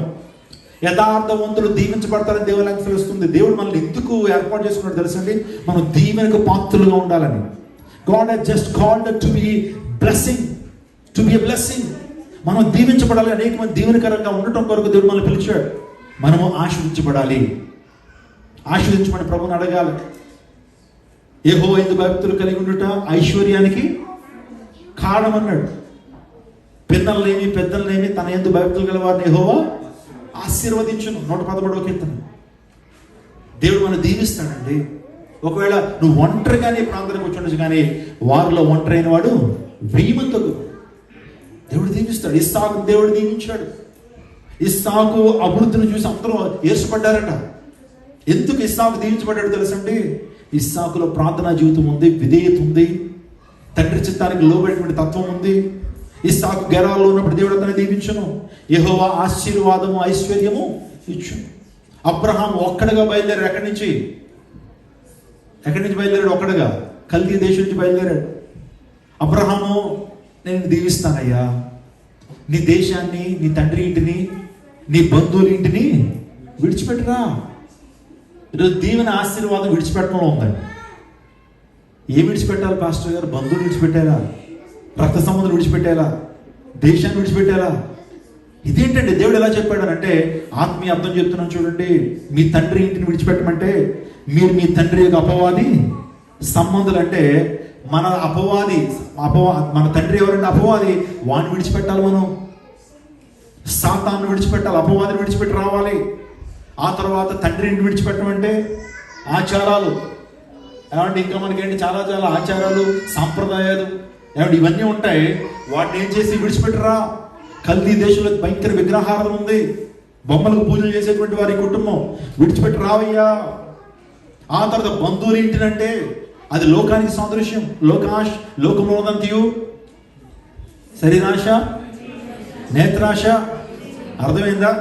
అపవాదం విడిచిపెట్టాలి, ఆచార కర్మకాండలు విడిచిపెట్టాలి, అంటే రిచువల్స్, మూఢనమ్మకాలు విడిచిపెట్టాలి. ఆ తర్వాత ఇంకోటి ఏంటి, బంధువులు విడిచిపెట్టమంటే లోకాన్ని విడిచిపెట్టరా, అప్పుడు నేను దీవిస్తాను అన్నాడు. విడిచిపెట్టాడా లేదా? విడిచిపెట్టి వచ్చాడు. I will make a great nation Abraham, you will be a blessing for so many. అనేక మంది దీవెనకరంగా ఉంటామని చెప్పి అబ్రహాం దేవుడు దీవించాడు. ఈ రోజున మనం విడిచిపెట్టినప్పుడు మన జీవితాల ఆశీర్వాదం పొందుకుంటాం. దేవునికి ఇంకా మన జీవితంలో చిన్న చిన్న అవిధేయమైన కార్యాలు ఉంటాయి. ప్రభు అంటాడు వాటిని విడిచిపెట్టి అంటాడు. నిన్ను దీవించాలంటే వాటిని విడిచిపెట్టాలి అంటాడు. మనం విడిచిపెట్టినట్టు దీవెన పొందుతాం. దేవుడు మనం దీవిస్తాడు. నేను విజయవాడ పట్టణానికి 2018 సంవత్సరంలో వెళ్ళానండి. దేవుని వాక్యాన్ని అందిస్తూ ఉన్నప్పుడు మొదట్లో 30 మంది, 40 మంది, 80 మంది వచ్చేవారు. దేవుని సువార్తం అనేక గ్రామాల్లోకి వెళ్ళి ప్రకటిస్తుండేటువంటి వాడు. ఇలాంటి మెగాఫోన్ తీసుకెళ్లి గ్రామాల్లోకి వెళ్ళి సాయంకాలం అయ్యేటప్పటికీ వినకపోయినా సువార్తను ప్రకటిస్తూ కరపత్రాలు పంచుతుండేటువంటి వాడు. దేవుడు చూస్తున్నాడు పరిచయం అని చెప్పి ఉద్దేశంతో దేవుని పరిచయం చేయడం మొదలుపెట్టాం. దేవుడు నమ్మకత్వాన్ని చూశాడు. అనేక మందికి సత్య సువార్తను ప్రకటిస్తాడు. దేవుడు మహాత్ముని బట్టి చెప్తున్నాను, దేవుడు నాకు ఇచ్చిన వాగ్దానం, వారిలో ఒంటరి అయిన వాడు 1000 మంది అతను నేను దీవిస్తాను దేవుడు వాగ్దానం చేశాడు. ఈ రోజున సుమారుగా సరాసరి 10,000 మందికి పైగా ప్రజలు ప్రతి ఆదివారం దేవుని వాక్యాన్ని వినడానికి వస్తారు 4 ఆరాధనలో. దేవుడు నన్ను దీవించాడు. నా యవ్వన జీవితాన్ని ప్రభుకు సమర్పించాను. I left my software job and came to the full time ministry. దేవుడి యొక్క మాటకు లోబడి నేను పరిచయంలోకి వచ్చాను. దేవుడు నన్ను దీవించాడు. ఈ రోజున పాలిమాన్యుల్ అనేటువంటి వాడు ఆర్థికంగా దీవించబడ్డాడని మీరు అనుకోవద్దు. ఆత్మీయంగా దీవించబడ్డాడు. అనేక మందికి ఆశీర్వాదకరంగా. మీరు నమ్ముతారండి, ఈ యొక్క 5-6 సంవత్సరాల్లో I have given baptism for 1700 people. 1700 మంది బాప్తిజంలో సాక్ష్యం ఇచ్చారు. వారందరూ కూడా ఒకవేళ మేము ఈ వాక్యం వినకపోతే మా జీవితాలు ఏమైపోయాయి? మీ ఇంకా పుట్టుకొకళ్ళు గుట్టుకొకళ్ళు వెళ్ళిపోయేటువంటి వారు, డ్రగ్ అడిక్ట్లకు ఉండేటువంటి వారు ఈ రోజున దేవుడు విజయవాడకు పంపించి మిమ్మల్ని మాకు దీవెనకరంగా చేశాడన్నా అని చెప్తున్నప్పుడు ఇది నిజమైన ఆశీర్వదించబడినటువంటి జీవితాలు. నీవు కూడా ఆశీర్వదించబడడానికి దేవుడిని ఆర్థికపరమైన ఇబ్బంది నుంచి ఆయన ఏం చేస్తాడు? ఆయన చెప్పండి, గొప్ప పరిష్కార మార్గాన్ని చూపిస్తాడు. మా మందిరంలో, మా చర్చ్లో ఒక ఆయన గడియారాల బిజినెస్ చేస్తాడండి, వాచ్ రిపేరర్ అనమాట. ఒకరోజు చర్చ్కి వచ్చాడు. ఎవరో చెప్పారు, అన్యుడండి, ప్రభు తెలియదు. వచ్చినప్పుడు నన్ను దగ్గర తీసుకొచ్చి ఆయన ఏడుస్తూ ఒక మాట అన్నాడు, 40 లక్షలు అప్పు ఉంది పాస్టర్ గారు, యేసు ప్రభు అంటే మాకు విశ్వాసం ఉంది, చచ్చిపోదాం అనుకుంటున్నాం కుటుంబం అంతా, మా కోసం ప్రార్థన చేయండి. 40 లక్షలు తీర్చేటువంటి స్తోమత నాకు లేదు. అప్పుల మీద చేశాడు. ఒకళ్ళే అప్పు తీర్చడానికి మరొక దగ్గర నుంచి అప్పు తీసుకొచ్చాడు. అప్పుల సమస్యలు ఎక్కువైపోయారు. రోజు ఇంటికి వచ్చి తిడతా ఉన్నారు. ఆ టైంలో చచ్చిపోదామని దేవుని సందికి వచ్చాడు. ఒకటే మాట చెప్పాను, అయ్యా నువ్వు ఏదైతే విగ్రహారం చేస్తున్నావో దేవుడికి నచ్చినటువంటి ఏమన్నా దాన్ని విడిచిపెట్టే. మెడలో పెద్ద ఇది వేసుకున్నాడు ఆయన. నువ్వు యేసు ప్రభు మీద నిజంగా విశ్వాసం ఉంచు. నువ్వు బాధపడిన విషయం చెప్తాను నేను. చేతులకి నల్లతాళ్ళు అని కట్టుకుని వచ్చాడు. అయ్యా నువ్వు దీవించబడాలని విడిచిపెట్టాల్సిన వాటిని విడిచిపెట్టాలి. ప్రభుని హత్తుకో. 40 లక్షలు కాదు, 4 కోట్లు అన్న ప్రభు నీ జీవితంలో కార్యం చేస్తాడు. అది మనుషుల వల్ల జరిగే కార్యం కాదు అని అతను చెప్పింది ఏంటంటే, అవి చెప్పిన తర్వాత ప్రతి ఆదివారం మందిరానికి రాడు. వాక్యాన్ని శ్రద్ధగా 4 ఆరాధనలు జరుగుతున్నాయి. వీరైతే 2 ఆరాధనలు కూర్చో, దేవుని వాక్యాన్ని స్పష్టంగా విను. నేను చెప్తున్నాను, దేవుడికి నమ్మకంగా ఉంటే దేవుడిని అప్పు తీర్చేస్తాడన్నాను. ఆ వ్యక్తి నమ్మాడండి, విశ్వాసం ఉంచాడు. ప్రతి ఆదివారం వస్తున్నాడు. ఒకరోజు నా దగ్గరికి వచ్చి, అయ్యగారు నాకు బాప్తిజం కావాలన్నాడు. ఎందుకంటే నేను బాప్తిజం తీసుకున్నాను అనలా, అతనికి దేవుడు గ్రహింపించాడు. మీరు నమ్మండి, నిజం చెప్తున్నాను. పులిపేట మీద నుంచి కరెక్ట్గా 6 నెలలు తిరగలేదండి, నా దగ్గరికి వచ్చి నా చేతిలో 20,000 రూపాయలు చేతిలో పెట్టాడు. నేను తీసుకోలేదు వాస్తవానికి, తన పరిస్థితి నాకు తెలుసు. ఏంటి బ్రదర్ ఏం చేస్తున్నారంటే, లేదంటే మందిరం కడుతున్నారు, మీరు 20,000 రూపాయలు వచ్చాడు అన్నాడు. ఎలా ఇస్తున్నావు అంటే, ఆయన నవ్వుతో మాట్లాడు, 20 లక్షల రూపాయలు అప్పు తీసేసారండి అన్నాడు. 20 లక్షలకి ఎంత తీసుకొచ్చాడు? 20,000 రూపాయలు దేవుని కానుక తీసుకొచ్చి కృతజ్ఞతగా ఇచ్చాడు. అతనికి కాన్ఫిడెన్స్ వచ్చేసింది, అయ్యా మరికొన్ని నెలల్లో మీ చేతిలో మరొక 20,000 రూపాయలు పెడతానన్నాడు. అంటే 40 లక్షల అప్పు కూడా తీరుస్తానటువంటి ఆ విశ్వాసం. దాంతోపాటుగా కుటుంబం అంతా కూడా రక్షణలోకి వచ్చారు. ఆయన పేరు నాగార్జున.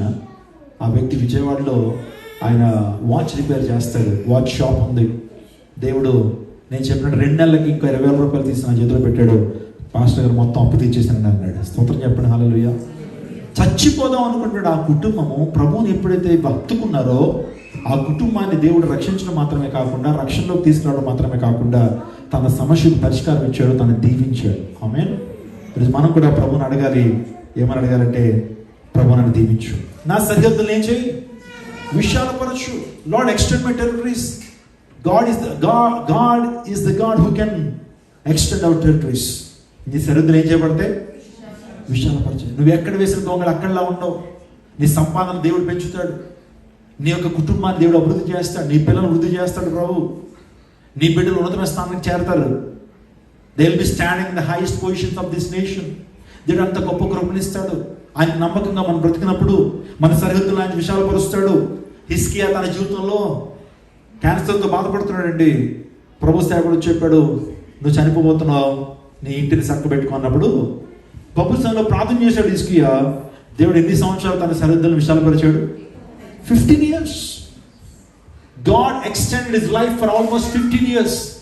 స్వస్థపరచడం మాత్రమే కాకుండా దేవుని ఆయుష్ని పెంచుతాడు. ఎక్స్టెండ్ మన సరిహద్దులు విశాలపరచడం అంటే ఏంటి? ఇంటి సరిహద్దులు అనే అర్థం కాదు అక్కడ. అఫ్ కోర్స్ ఇంటి సరిహద్దులు కూడా ఏం చేస్తాడు? ఒకప్పుడు చిన్న చిన్న ఇళ్ళలో ఉన్నటువంటి వారం దేవుడి రోజున మ్యాన్షన్స్ లో ఉండేటువంటి గొప్ప కృప ఇచ్చాడా లేదా? ఇది కాదా ఎక్స్టెండింగ్ అవర్ టెరిటరీస్? ఇంకో మాట చెప్తున్నాను, హృదయమైనటువంటి సరిహద్దులు కూడా విశాలపరచబడాలి. సంకుచిత స్వభావాల నుంచి మనం విశాలపరచబడాలి. కంజెస్టివ్ మైండ్ నుంచి మనం ఏం చేయబడాలా? విశాలపరచబడాలి. మనం చాలా కంజెస్టెడ్గా థింక్ చేస్తామండి. దేవుడు అంటాడు, విశాలంగా ఉండండి, లిబరల్గా ఉండండి. చాలా నెగిటివ్గా థింక్ చేస్తాం, కంజెస్టెడ్గా థింక్ చేస్తాం. Don't do that. చర్చిల్లో చాలా సమస్యలు ఇవే. మనిషి చూస్తే చాలా జీవంలా ఉంటారు ఆయన, కానీ ఆయన మైండ్ చాలా చిన్నగా ఉంటుంది. చాలా సంకుచితంగా థింక్ చేస్తూ ఉంటాడు. చిన్న చిన్న ఆటల దగ్గర ఫీల్ అయిపోతూ ఉంటాడు ఆయన. అదేంటంటే మీరు general manager of sounds company కదా అంటే, ఆయన ఒకరిని చెప్పాలంటే సంకుచిత స్వభావం. దేవుడు అంటున్నాడు, so your territories must be enlarged. Extend అవ్వాలా. ప్రేమించే విషయంలో మన సరిహద్దులు ఏం చేయబడాలి? దేవునికి ఇచ్చే విషయంలో సరిహద్దులు ఏం చేయబడాలి? అతను ఆత్మఫలం ఫలించే విషయంలో ప్రేమ, సంతోషం, సమాధానము, దీర్ఘశాంతం, దయాళుత్వం, మంచితనం, ఆశా నిగ్రహం, విశ్వాసం. వీటిల్లో మనం ఆత్మఫలం ఫలించడంలో నేను 4 ఫలాలు చెప్తాను, గుర్తుపెట్టుకోండి. 1 ఆత్మఫలం, 2 నీతి ఫలం, 3 వెలుగు ఫలం, 4గా మారు మనసుకు తగిన ఫలం. చెప్తారా? చెప్పండి. ఆత్మఫలం, నీతి ఫలం, వెరీ గుడ్, వెలుగు ఫలం, మారు మనసుకు తగిన ఫలం ఫలించాలి. వాటిలో మనం ఏమవ్వాలి? మన గ్రాఫ్ ఎలా ఉందో చెప్పండి. నేను పాస్టర్ గారు చాలా అయింది పిలవకూడదు నెక్స్ట్ టైం అనుకుంటారా మీరు? మన గ్రాఫ్ ఏమవ్వాలి? ప్రతిరోజు మీకు ఆఫీస్లో పిఏ అని ఉంటుంది, పెర్ఫార్మెన్స్ అప్రైజల్ కదా, హెచ్ఆర్లు చేస్తుంటారు పెర్ఫార్మెన్స్ అప్రైజల్. వెళ్ళినప్పుడు మీ గ్రాఫ్ చిన్నగానే ఉండొచ్చు, కానీ మీ ఆఫీస్ నుంచి ఏమైనా ఎక్స్పెక్ట్ చేస్తే తెలుసా? నీ పర్ఫార్మెన్స్ రోజు రోజుకి ఏమవ్వాలి? ఇంక్రీజ్ అవ్వాలి. కానీ భక్తిలో కూడా నీ యొక్క పర్ఫార్మెన్స్ ఏమవ్వాలి? దేవుని ఆరాధించే విషయంలో, ప్రార్థించే విషయంలో, దేవుని కార్యాలు చేసే విషయంలో, పరిచయ విషయంలో రోజు రోజుకి మన యొక్క బౌండరీస్ ఏమవ్వాలి? కానీ మన విచారం ఏంటంటే, మొదట్లో చాలా బాగుంటాం మనం. రక్షించబడిన తొలి దినాల్లో దేవుని ప్రేమించే విధానాలు, దేవుని కోసం 1 కిలోమీటర్ కాదు 100 కిలోమీటర్లు వెళ్తూ ఉంటాం. కానీ ఎప్పుడైతే దేవునికి మనం సీనియర్లు అయిపోతూ ఉంటామో ఏమైపోతూ ఉంటుంది? మన గ్రాఫ్ పడిపోతుంది. అదే మొదటి ప్రేమ అంటాడు. మీలో మొదటి ప్రేమ మీరు ఏం చేశారు? విడిచిపెట్టేశారు. లవోదిక సంఘంతో చెప్తాడు, మొదటి ప్రేమను విడిచిపెట్టి. కాబట్టి మన సరిహద్దులు ఏం చేయబడాలి? విశాలపరచబడాలి. మన చురుకుదనం కలిగి ఉండాలి. హెబ్రీ స్త్రీలు వెరీ గుడ్. హెబ్రీ స్త్రీలు చురుకైన వారు. స్త్రీలు కుటుంబాన్ని కట్టుకునే విషయంలో, సువార్త ప్రకటించే విషయంలో, సంఘం ఎదుగుదల విషయంలో స్త్రీలు ఎలా ఉండాలా? చురుగ్గా ఉండాలా. హెబ్రీ స్త్రీలు చురుకైన వారు ఉంది. నేను ముగింపులోకి వస్తున్నాను, చాలాసేపు తీసుకున్నాను నేను. ఇంకా ప్రార్థన ఏంటి? నిశ్చయంగా నన్ను దీవించు. రెండో ప్రార్థన ఏంటి? సరిహద్దులు విశాలపరచు. మూడోదిగా నీ చెయ్యి నాకు తోడుగా ఉంచు. దేవుడు ఎవరికి తోడుగా ఉంటాడు? దేవుడు అందరికి తోడుగా ఉంటాడా? యథార్థవంతులకు దేవుడు ఎలా ఉంటాడు? తోడుగా ఉంటాడు. దేవుడు లాగా సెలవిస్తా ఉంది. యథార్థవంతులకు దేవుడు తోడుగా ఉంటాడు.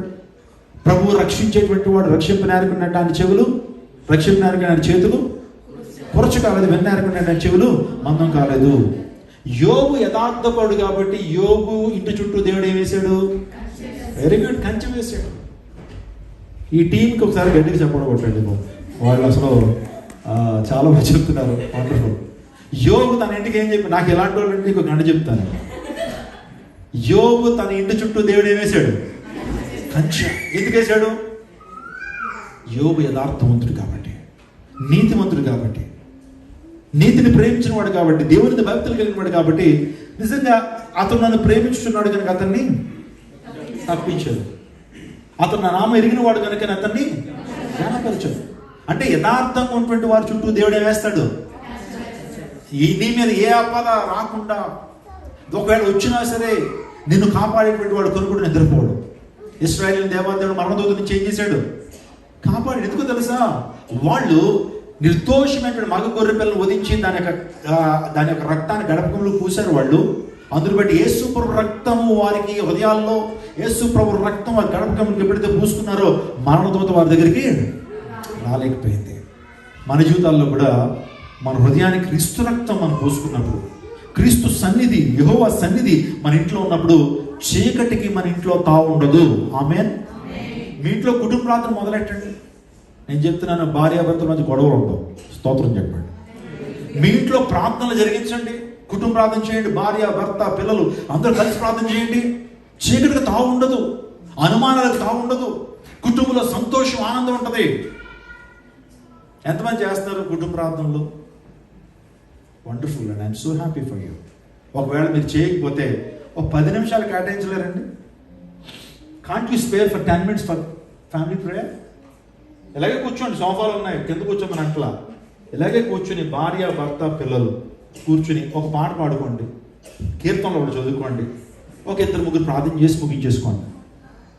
ఇంకా తండ్రి గారికి లేకపోతే మీకు వాక్యం చెప్పేటువంటి ఆ యొక్క అనుభవం మీకు ఉంటే కనుక పిల్లలకి టీచ్ చేయండి.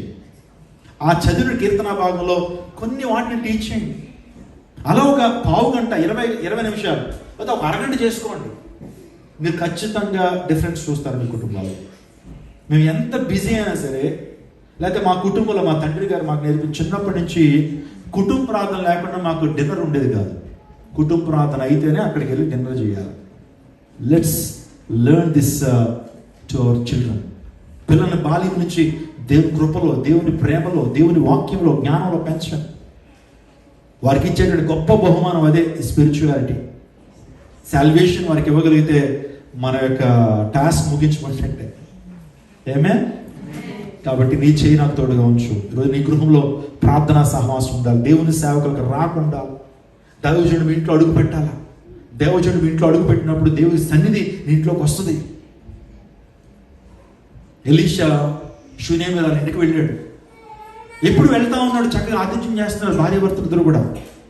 అప్పుడు ఒకరోజు భర్తకు చెప్తుంది షూనేమి రాలు, ఏమండి మన ఇంటికి వచ్చి చూపవచ్చున్న దైవజనుడు భక్తి గల దైవజనుడు అండి అంటే. చూడండి భర్తకి ఎంత బాగా చెప్తుందో దేవుని సేవ గురించి.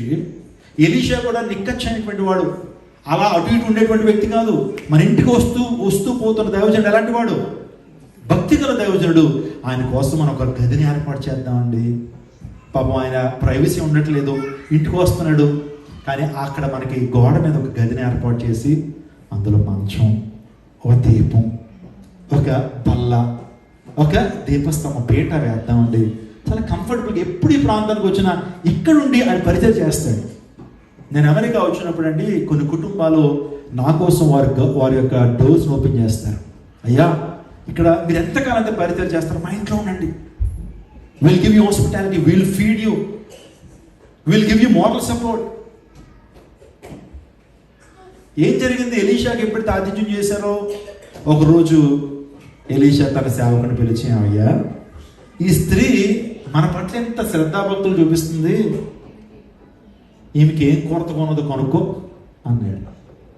వెంటనే సేవకుడు అన్నాడు, అయ్యా ఈమెకి చాలా డబ్బు ఉందయ్యా, బంగారం ఉంది, సిరి సంపదలు ఉన్నాయి, ఆస్తిపాస్తులు ఉన్నాయి, గొప్ప పలుకుబడి ఉంది, కానీ ఈమెకి గర్భఫలం లేదయ్యా, పిల్లలు లేరయ్యా. వెంటనే వెళ్ళిపోతున్నారు, ఇంకా పరిచయం ముగించి వెళ్ళిపోతున్నప్పుడు పిలిచాడు, అమ్మరా ప్రార్థన చేస్తాను అని చెప్పి ఒక బ్లెస్సింగ్ ఇచ్చాడు. By this time next year you will have a baby bye on your lap. నీ ఒడిలో ఎవరు చూస్తావు? దేవుని సేవకుడు దేవుడి నోటి నుంచి ఒక ప్రొఫెసర్ రిలీజ్ చేశాడు. దేవుడు దాన్ని ఏం చేశాడు? రూఢిపరిచాడు అంతే. నిజమైన దేవుని సేవకుడు తన నోటి నుంచి ఏదన్నా మాట రిలీజ్ చేస్తే దేవుడు పైన ఆమేన్ అంటాడు. హల్లెలూయా. As we God's people, as we God's servants, we proclaim God's blessings upon you. అప్పుడు మీరు దాన్ని ఏం చేయాలి? ఆమేన్ అని చెప్పి మీరు ఎప్పుడైతే ప్రొనౌన్స్ చేస్తారో దేవుడు దాన్ని ఏం చేస్తాడు? స్థిరపరుస్తాడు. ఆమేన్. అందుని బట్టి నేను ముగింపులోకి వస్తున్నాను. తోడు కోరుకోవాలి, తోడు కోరుకోవాలి. చిన్నప్పుడు సాయంకాలం అయ్యేటప్పుడు మా ఇంటికి కొంతమంది చిన్న చిన్న గ్లాసులు పట్టుకొచ్చేవారు, చిన్న చిన్న గ్లాసులు. మా అమ్మగారి దగ్గరికి వచ్చి ఏమంటే కొద్దిగా తోడిస్తారా అని అడిగేవారు. ఏమనేవారు? ఏంటి తోడు? అప్పుడు మా మమ్మీ ఏమిస్తుంది, తోడు అడిగితే ఏమిస్తుంది అని అంటే, మా మమ్మీ వంటగదిలోకి వెళ్ళి పెరుగు తీసుకొచ్చి ఇచ్చేది. ఆ తోడు తీసుకెళ్ళి బ్రేక్ అయిపోయేటువంటి ఇరిగిపోయేటువంటి పాలలో, అంటే పాలు ఎన్ని రోజులు ఉంటాయండి? ఫ్రిడ్జ్లో పెడితే 3 రోజులు ఉంటాయి, లేకపోతే మామూలుగా పెడితే 1 day or 2 days. ఆ ఇరిగిపోయే స్టేట్లో, పాడైపోయే స్టేట్లో దాన్ని మరగబెట్టి అందులో తోడేసామనుకోండి, ఏమవుతుంది? అది పెరుగు, కమ్మని పెరుగు అవుతుంది. ఆ పెరుగు మీద ఏం ఏర్పడుతుంది? మేగడ. దాన్ని చిరిగితే వెన్న. అప్పుడే నెయ్యి గారు ముందు వెన్న. అప్పుడు వెన్నను కాయబెడితే ఆ నెయ్యితో హైదరాబాద్ దమ్ బిర్యానీ ఆ నెయ్యితోనే. ఆ తర్వాత ఇంకా స్వీట్ స్టాల్, ప్రతి స్వీట్ నెయ్యి లేకుండా వదులుతాడు. మనం నెయ్యి వాడతాం. చూడండి, పాలు ఉండకపోతే బ్రేక్ అయిపోతే ఎరిగిపోతాయి, కానీ అందులో తోడు వేసినప్పుడు ఆ పాలు కాస్త ఏమైంది? మల్టిప్లై అయింది. అంటే ఇంకొక ఎక్స్టెన్షన్ వచ్చింది. అదే పెరుగుతో చక్కగా మనం పెరుగన్నం తింటాము. ఇంకా రకరకాల చెప్పండి, పెరుగుతో మనం చాలా చాలా మజ్జిగ చేసుకుంటాం, చల్లబడ్డానికి మజ్జిగ తాగుతాం, పెరుగేసుకుంటాం, కమ్మని పెరుగు తింటాం. మరి దాని మీద ఏర్పడిన మేకడతో ఏం చేస్తాం? వెన్నపూస. ఆ వెన్నపూసతో నెయ్యి, ఆ నెయ్యితో పాటు మొత్తం డాలస్లో ఉన్నటువంటి స్వీట్ స్టాల్ అన్నీ వాటితోనే. See my dear church, see my dear people, నీవుగానే ఉండిపోతే ఏ రోజు బ్రేక్ అయిపోతావు. ఫలింపు ఉండదు, ఆశీర్వాదం ఉండదు. కానీ తోడు అంటే ఇమ్మాన్యుయల్ అనేటువంటి యేసుక్రీస్తు ప్రభువారు. ఇమ్మాన్యుయల్ అనే మాటకి అర్థం ఏంటి? దేవుడు మీకు తోడు. ఆ తోడుని మీ జీవితంలో కలుపుకోండి. మీరు ఏమవుతారు? మల్టిప్లై అవుతారు, మల్టిప్లై బ్లెస్ అవుతారు, అనేక మందికి ఆశీర్వాదకరమైన రుచినిస్తారు. హల్లెలూయా, హల్లెలూయా. కాబట్టి ఆ తోడుని కలుపు. ప్రభు, నువ్వు నీ తోడు నాకుతో ఉంచేయ్యా అని ప్రభుని అడగాలి. ఆ తర్వాత ఏ కీడు రాకుండా నన్ను తప్పించు. పౌలు తిమోతికి రాస్తూ ఒక మాట అంటాడు, ప్రభు నన్ను బలపరచును కనుక నేను సింహపు నోట నుండి తప్పించబడ్డాను. ప్రభు నన్ను బలపరచును కనుక సింహపు నోట నుండి తప్పించబడ్డాను. సింహం అంటే ఇక్కడ సాతానుడికి సాదృశ్యం. సాతాను గర్జించి సింహాలు ఎవరి మింగుదల తిరుగుతున్నటువంటి దినాల్లో వాడి యొక్క భయంకరమైనటువంటి వాటి నుంచి తప్పించబడాలంటే దేవుడిని అడగాలి, కీడు నుంచి నన్ను తప్పించు. సాతాను యొక్క శక్తులు, సాతాను యొక్క బంధకాలు దేవుడు మనం తప్పిస్తాడు. కాబట్టి ఈ 4 రకాల ప్రార్థనలు ప్రతిరోజు చేద్దాం మనం. చెప్పండి ఒక్కసారి బైబిల్ స్టడీ. కాబట్టి బైబిల్ స్టడీ అనేది రైట్. ఎబ్బేజ్ అనే మాటకు అర్థం ఏంటి? మీరు ఉండండి. ఎబ్బేజ్ అనే మాటకు అర్థం మీరు చెప్తారా? వేదన. Very good. ఓకే, మరలా నేను వచ్చేసంత డాలస్ వచ్చేంత వరకు గుర్తుండాలి ఈ ప్రసంగం మీకు. రైట్. ఎబ్బేజ్ తన సహోదరులందరికంటే ఎందుకు చెప్పండి? యోధా వంశంలో పుట్టాడు. యోధా అన్న మాటకు అర్థం ఏంటి? అంటే స్తుతి ఎవరైతే చేస్తారో, దేవుని మహిమపరుస్తారో వారు ఏం చేయబడతారు? ఘనపరచబడతారు. రెండోదిగా ప్రార్థనా యోధుడు ఎవరు? ఏం ప్రార్థన చేశాడు? ఎబ్బేజు నన్ను నిశ్చయముగా ఆశీర్వదించి నా సరిహద్దులను విశాలపరచయ్యా. మూడవదిగా నీ చెయ్యి నాకు తోడుగా ఉంచయ్యా. నాలుగవదిగా ఏ కీడు రాకుండా నన్ను తప్పించు. Shall we pray like this? తద్వారా ఎబ్బేజును గణపరిచిన దేవుడు ఈ రాత్రి కాల సమయంలో మిమ్మును గణపరచబోతున్నాడు. ఆమేన్. ఎబ్బేజును గణపరిచిన దేవుడు, ఎబ్బేజును వాడుకున్నటువంటి దేవుడు మిమ్మల్ని వాడుకునబోతున్నాడు. ఎబ్బేజు యొక్క సరిహద్దులు విశాలపరిచిన దేవుడు నీ సరిహద్దులు విశాలపరచబోతున్నాడు. ఆమేన్. చిన్న ప్రార్థన చేసుకుందాం. దయచేసి I request family members to come forward. I want to pray for you specially. ఒక చిన్న ప్రార్థన చేద్దాం. ఎబ్బేజు ప్రార్థన. ఎబ్బేజు ఎందుకు ఘనం పొందినవాడో క్లుప్తంగా మనం విన్నాం. తన తల్లి ప్రసవ వేదన పడుతూ ఎబ్బేజుకి ఆ పేరు పెట్టింది. మన ప్రభువు కూడా మన కొరకు ప్రసవ వేదన పొందాడు. కాబట్టి అందరూ ఒక నిమిషం ప్రార్థన చేద్దాం. Let's all introspect ourselves. మనందరూ కూడా సెల్ఫ్ ఎగ్జామిన్ ఒకసారి చేసుకుందాం. అబ్రహామును దీవించడానికి కారణం మనం విన్నాం. అబ్రహాము, నువ్వు లేచి నీ తండ్రి ఇంటిని, నీ బంధువుల ఇంటిని, జనాంగాన్ని విడిచిపెట్టి రా, నేను ఇప్పుడు దీవిస్తాను అన్నాడు. కాబట్టి అందరూ ఒక చిన్న ప్రార్థన చేసుకుందాం. అందరూ కూడా ప్రభు నన్ను కూడా దీవించండి, ఆ ఎబ్బేజును దీవించండి, దేవా నన్ను దీవించండి.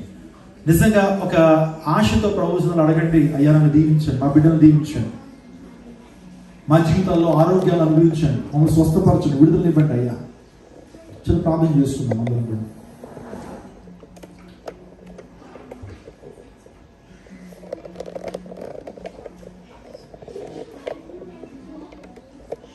అందరూ ప్రార్థన చేస్తున్నారు. నీ చేతితో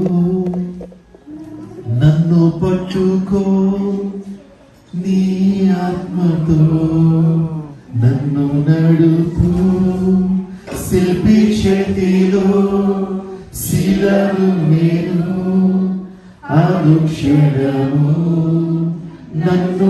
అందరూ ప్రార్థన చేద్దాం. Everyone, shall we all stand in the Lord's presence? Imagine.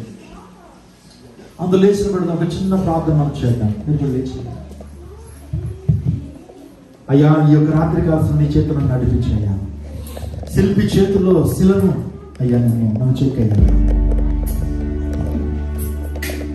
నీ చేతితో నన్ను పట్టుకో, నీ ఆత్మతో నన్ను నడుపు, శిల్పి చేతిలో శిలను నేను, అనుక్షణము నన్ను చెక్కుము, శిల్పి చేతిలో శిలను నేను, అనుక్షణము నన్ను చెక్కుము.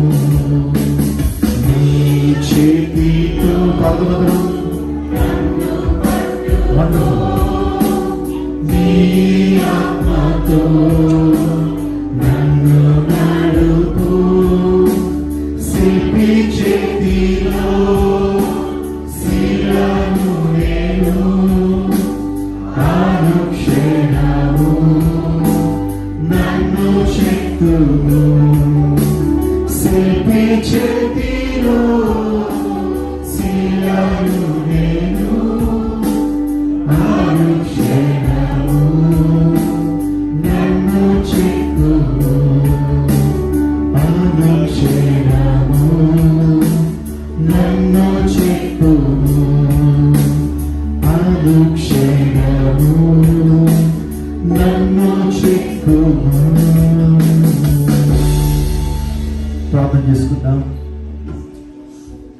సకల ఆశీర్వాదములకు కారణమవుతున్న మా ప్రభువా, ఈ రాత్రి కాలంలో ప్రియుల గృహంలో మేము చేరి నీ వాక్యాన్ని అందించడం కొరకు సేవకులకి వారి గృహాన్ని తెరిచినటువంటి ప్రియుల చేతిలో పెడుతున్నాను తండ్రి. ప్రతి కుటుంబాన్ని ఏస్తున్నామని మీరు దీవించండి అయ్యా. వారికి ఉన్న ప్రతి కొరత తీర్చండి, అక్కలు తీర్చండి, అవసరాలు మీరు తీర్చండి. ఈ గృహంలోని వెలుగు నుంచండి అయ్యా, నీ ప్రభావం నుంచండి. అలనాడు ఉభయోదయం ఇంట్లో నీ మందసం 3 నెలలు ఉన్నప్పుడు తన ఇంటిని, పరివారం అంతా కూడా మీరు దీవించారు తండ్రి. ప్రభా ప్రియ కుటుంబాన్ని చేతులు పెడుతున్నాను. As God servant I proclaim a divine blessings over them, Lord. Meet every need in the riches of your glory. ప్రభు పాపను బట్టి సెలవుకొస్తున్నారు, దీవించండి. Let her stand in the highest positions of this country. ఉన్నతమైన కృపలో, Lord, I request you to give her extensive knowledge in the name of Jesus. Let them be prospered in every area in their lives, Lord. Let them be prospered in physical aspects. Let them be prospered in emotional aspects, Lord. Let them be prospered in spiritual aspects, Lord, and financial aspects as well. దీవించండి తండ్రి. ప్రభు సంఘం నుంచి అనేక మంది తోడుకొని వచ్చారు. ఇక్కడ యవనస్తులు కనబడుతున్నారు, చిన్న బిడ్డలు కనబడుతున్నారు, నాయన పెద్దవారు కనబడుతున్నారు. యేసు నామములో ప్రతి బిడ్డ దీవించబడును గాక. వారికి ప్రతి కొరత ఆశలు నెరవేర్చబడును గాక. కృప చూపించండి. ఎవరికి ఈ ప్రాంతం అనారోగ్యంగా ఉంటున్నారు, దీర్ఘకాలిక రోగము, తాత్కాలిక రోగాలతో బాధపడుతున్నారు, థైరాయిడ్, పీసీఓడి, షుగర్, డయాబెటీస్, నాయన ఏ రకమైనటువంటి సమస్యలైనా సరే ప్రభు, కిడ్నీ సంబంధమైనటువంటి సమస్యలు, లంగ్స్ సంబంధమైన సమస్యలు, కంటి సంబంధమైన సమస్యలు, స్కిన్ ప్రాబ్లమ్స్ ఏదైతే ఉన్నాయంటే ఆర్థరైటిస్ తో బాధపడుతున్నారు, స్పాండిలైటిస్ తో బాధపడుతున్న వారు ఎవరున్నట్లయితే యేసు నామములో స్వస్థపరచబడుదురు గాక. కృప చూపించండి. ఆయన ఇంకా ప్రభు, రేపు జరిగేటువంటి స్పెషల్ రివైవల్ మీటింగ్ కూడా మీరు ఆశీర్వదించండి. అనేక మంది వాక్యం ద్వారా గొప్ప దీవెన పొందుకున్నట్లు కృప చూపండి. సమస్త మహిమ ఘనత ప్రభువాన్ని ఆరోపిస్తూ ఈ నామాన్ని మహింపరుస్తూ నేను ఈ ప్రాంతానికి రావడానికి ప్రత్యేకంగా ఆయన బ్రదర్ బెన్నీ బ్రదర్ వారి కుటుంబాన్ని బట్టి, ఆయన అదేవిధంగా ప్రభు బ్రదర్ యొక్క కుటుంబాన్ని బట్టి సలకు ప్రార్థన చేస్తున్నాను. వారిని ఆశ్రయించండి, దీవించండి. అదే ప్రభు సోనిని బట్టి సలకు వస్తున్నారు, వారి కుటుంబాన్ని బట్టి దీవించండి. దైవ సేవకులకు ఇన్వైట్ చేసిన రీతిని బట్టి నీకు స్తోత్రాలు తెలియపరుస్తూ, ఇంకా ప్రభు చేరుచిన ప్రతి బిడ్డను మీరు దీవించి ప్రభు నీ రెక్కల చాటున ప్రతి ఒక్కరిని భద్రపరచు. ఈ వాక్యాన్ని దుష్టుడు ఎత్తుకుని పోకుండా ప్రతి హృదయంలో ఈ వాక్య విత్తనాలు నాటబడినట్లు చూపించండి. సమస్త మహిమ ఘనత ప్రభువానికి ఆనందిస్తూ యేసు శక్తి కలిగిన నామమున అడిగి వేడుకుంటున్నాము తండ్రి. ఒకసారి put your hands together to glorify the name of the Lord. Support the Lord. God bless you. Let us thank you. Please be seated. Thank you, brother, for inviting us. Thank you so much. May the Lord bless you. May the Lord extend your territories. Praise God. So, Marokasari, it's my privilege and honor to come near to you and preach the word of God. రేపు కూడా మనకి చర్చ్లో meeting ఉంది. అందరు బట్టి రేపొద్దున ప్రత్యేకంగా మీ అందరి కోసం ప్రత్యేకంగా ప్రార్థించాలని ఆశపడుతున్నాను. ఆయిల్ రాసి మీ కోసం. సో మీ జీవితాల్లో దేవుడు ఇంకా బహుగా దీవించినట్లు ప్రసంగం అయిన తదుపరి ప్రత్యేక ప్రార్థన చేయమని దేవుడు నాకు చెప్తున్న రీతిని బట్టి రేపొద్దున I want pray for you specially. కాబట్టి అందరూ కూడా బిడ్డలతో పాటు కుటుంబాలతో రండి. దేవుని వాక్యాన్ని ఇంకా స్పష్టంగా విన్న రేపు మీకు విజువల్స్ ఏమైనా ఉంటే కనుక నేను చెప్పేటువంటి సందేశం విజువల్స్తో చూపిస్తూ మీకు సందేశాలు అందిస్తాను. Don't miss it. ఎవరు మిస్ కావద్దు. మీరు అందరూ బలపడాలి వాక్యంలో. కాబట్టి విషయం గమనించండి.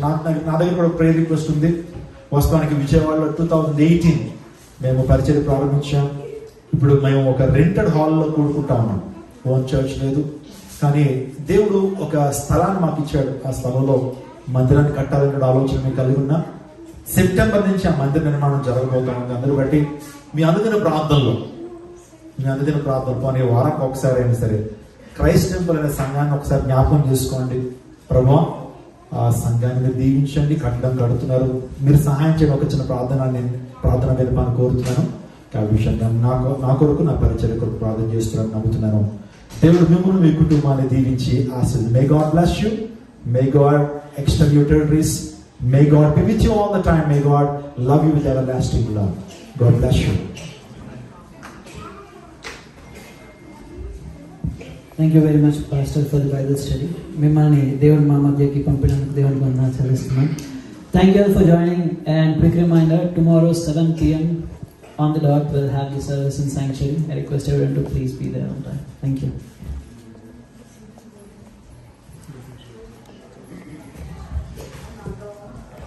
థ్యాంక్స్ పాస్టర్ గారు. ఫస్ట్ మీ అందరికీ నేను వందనాలు.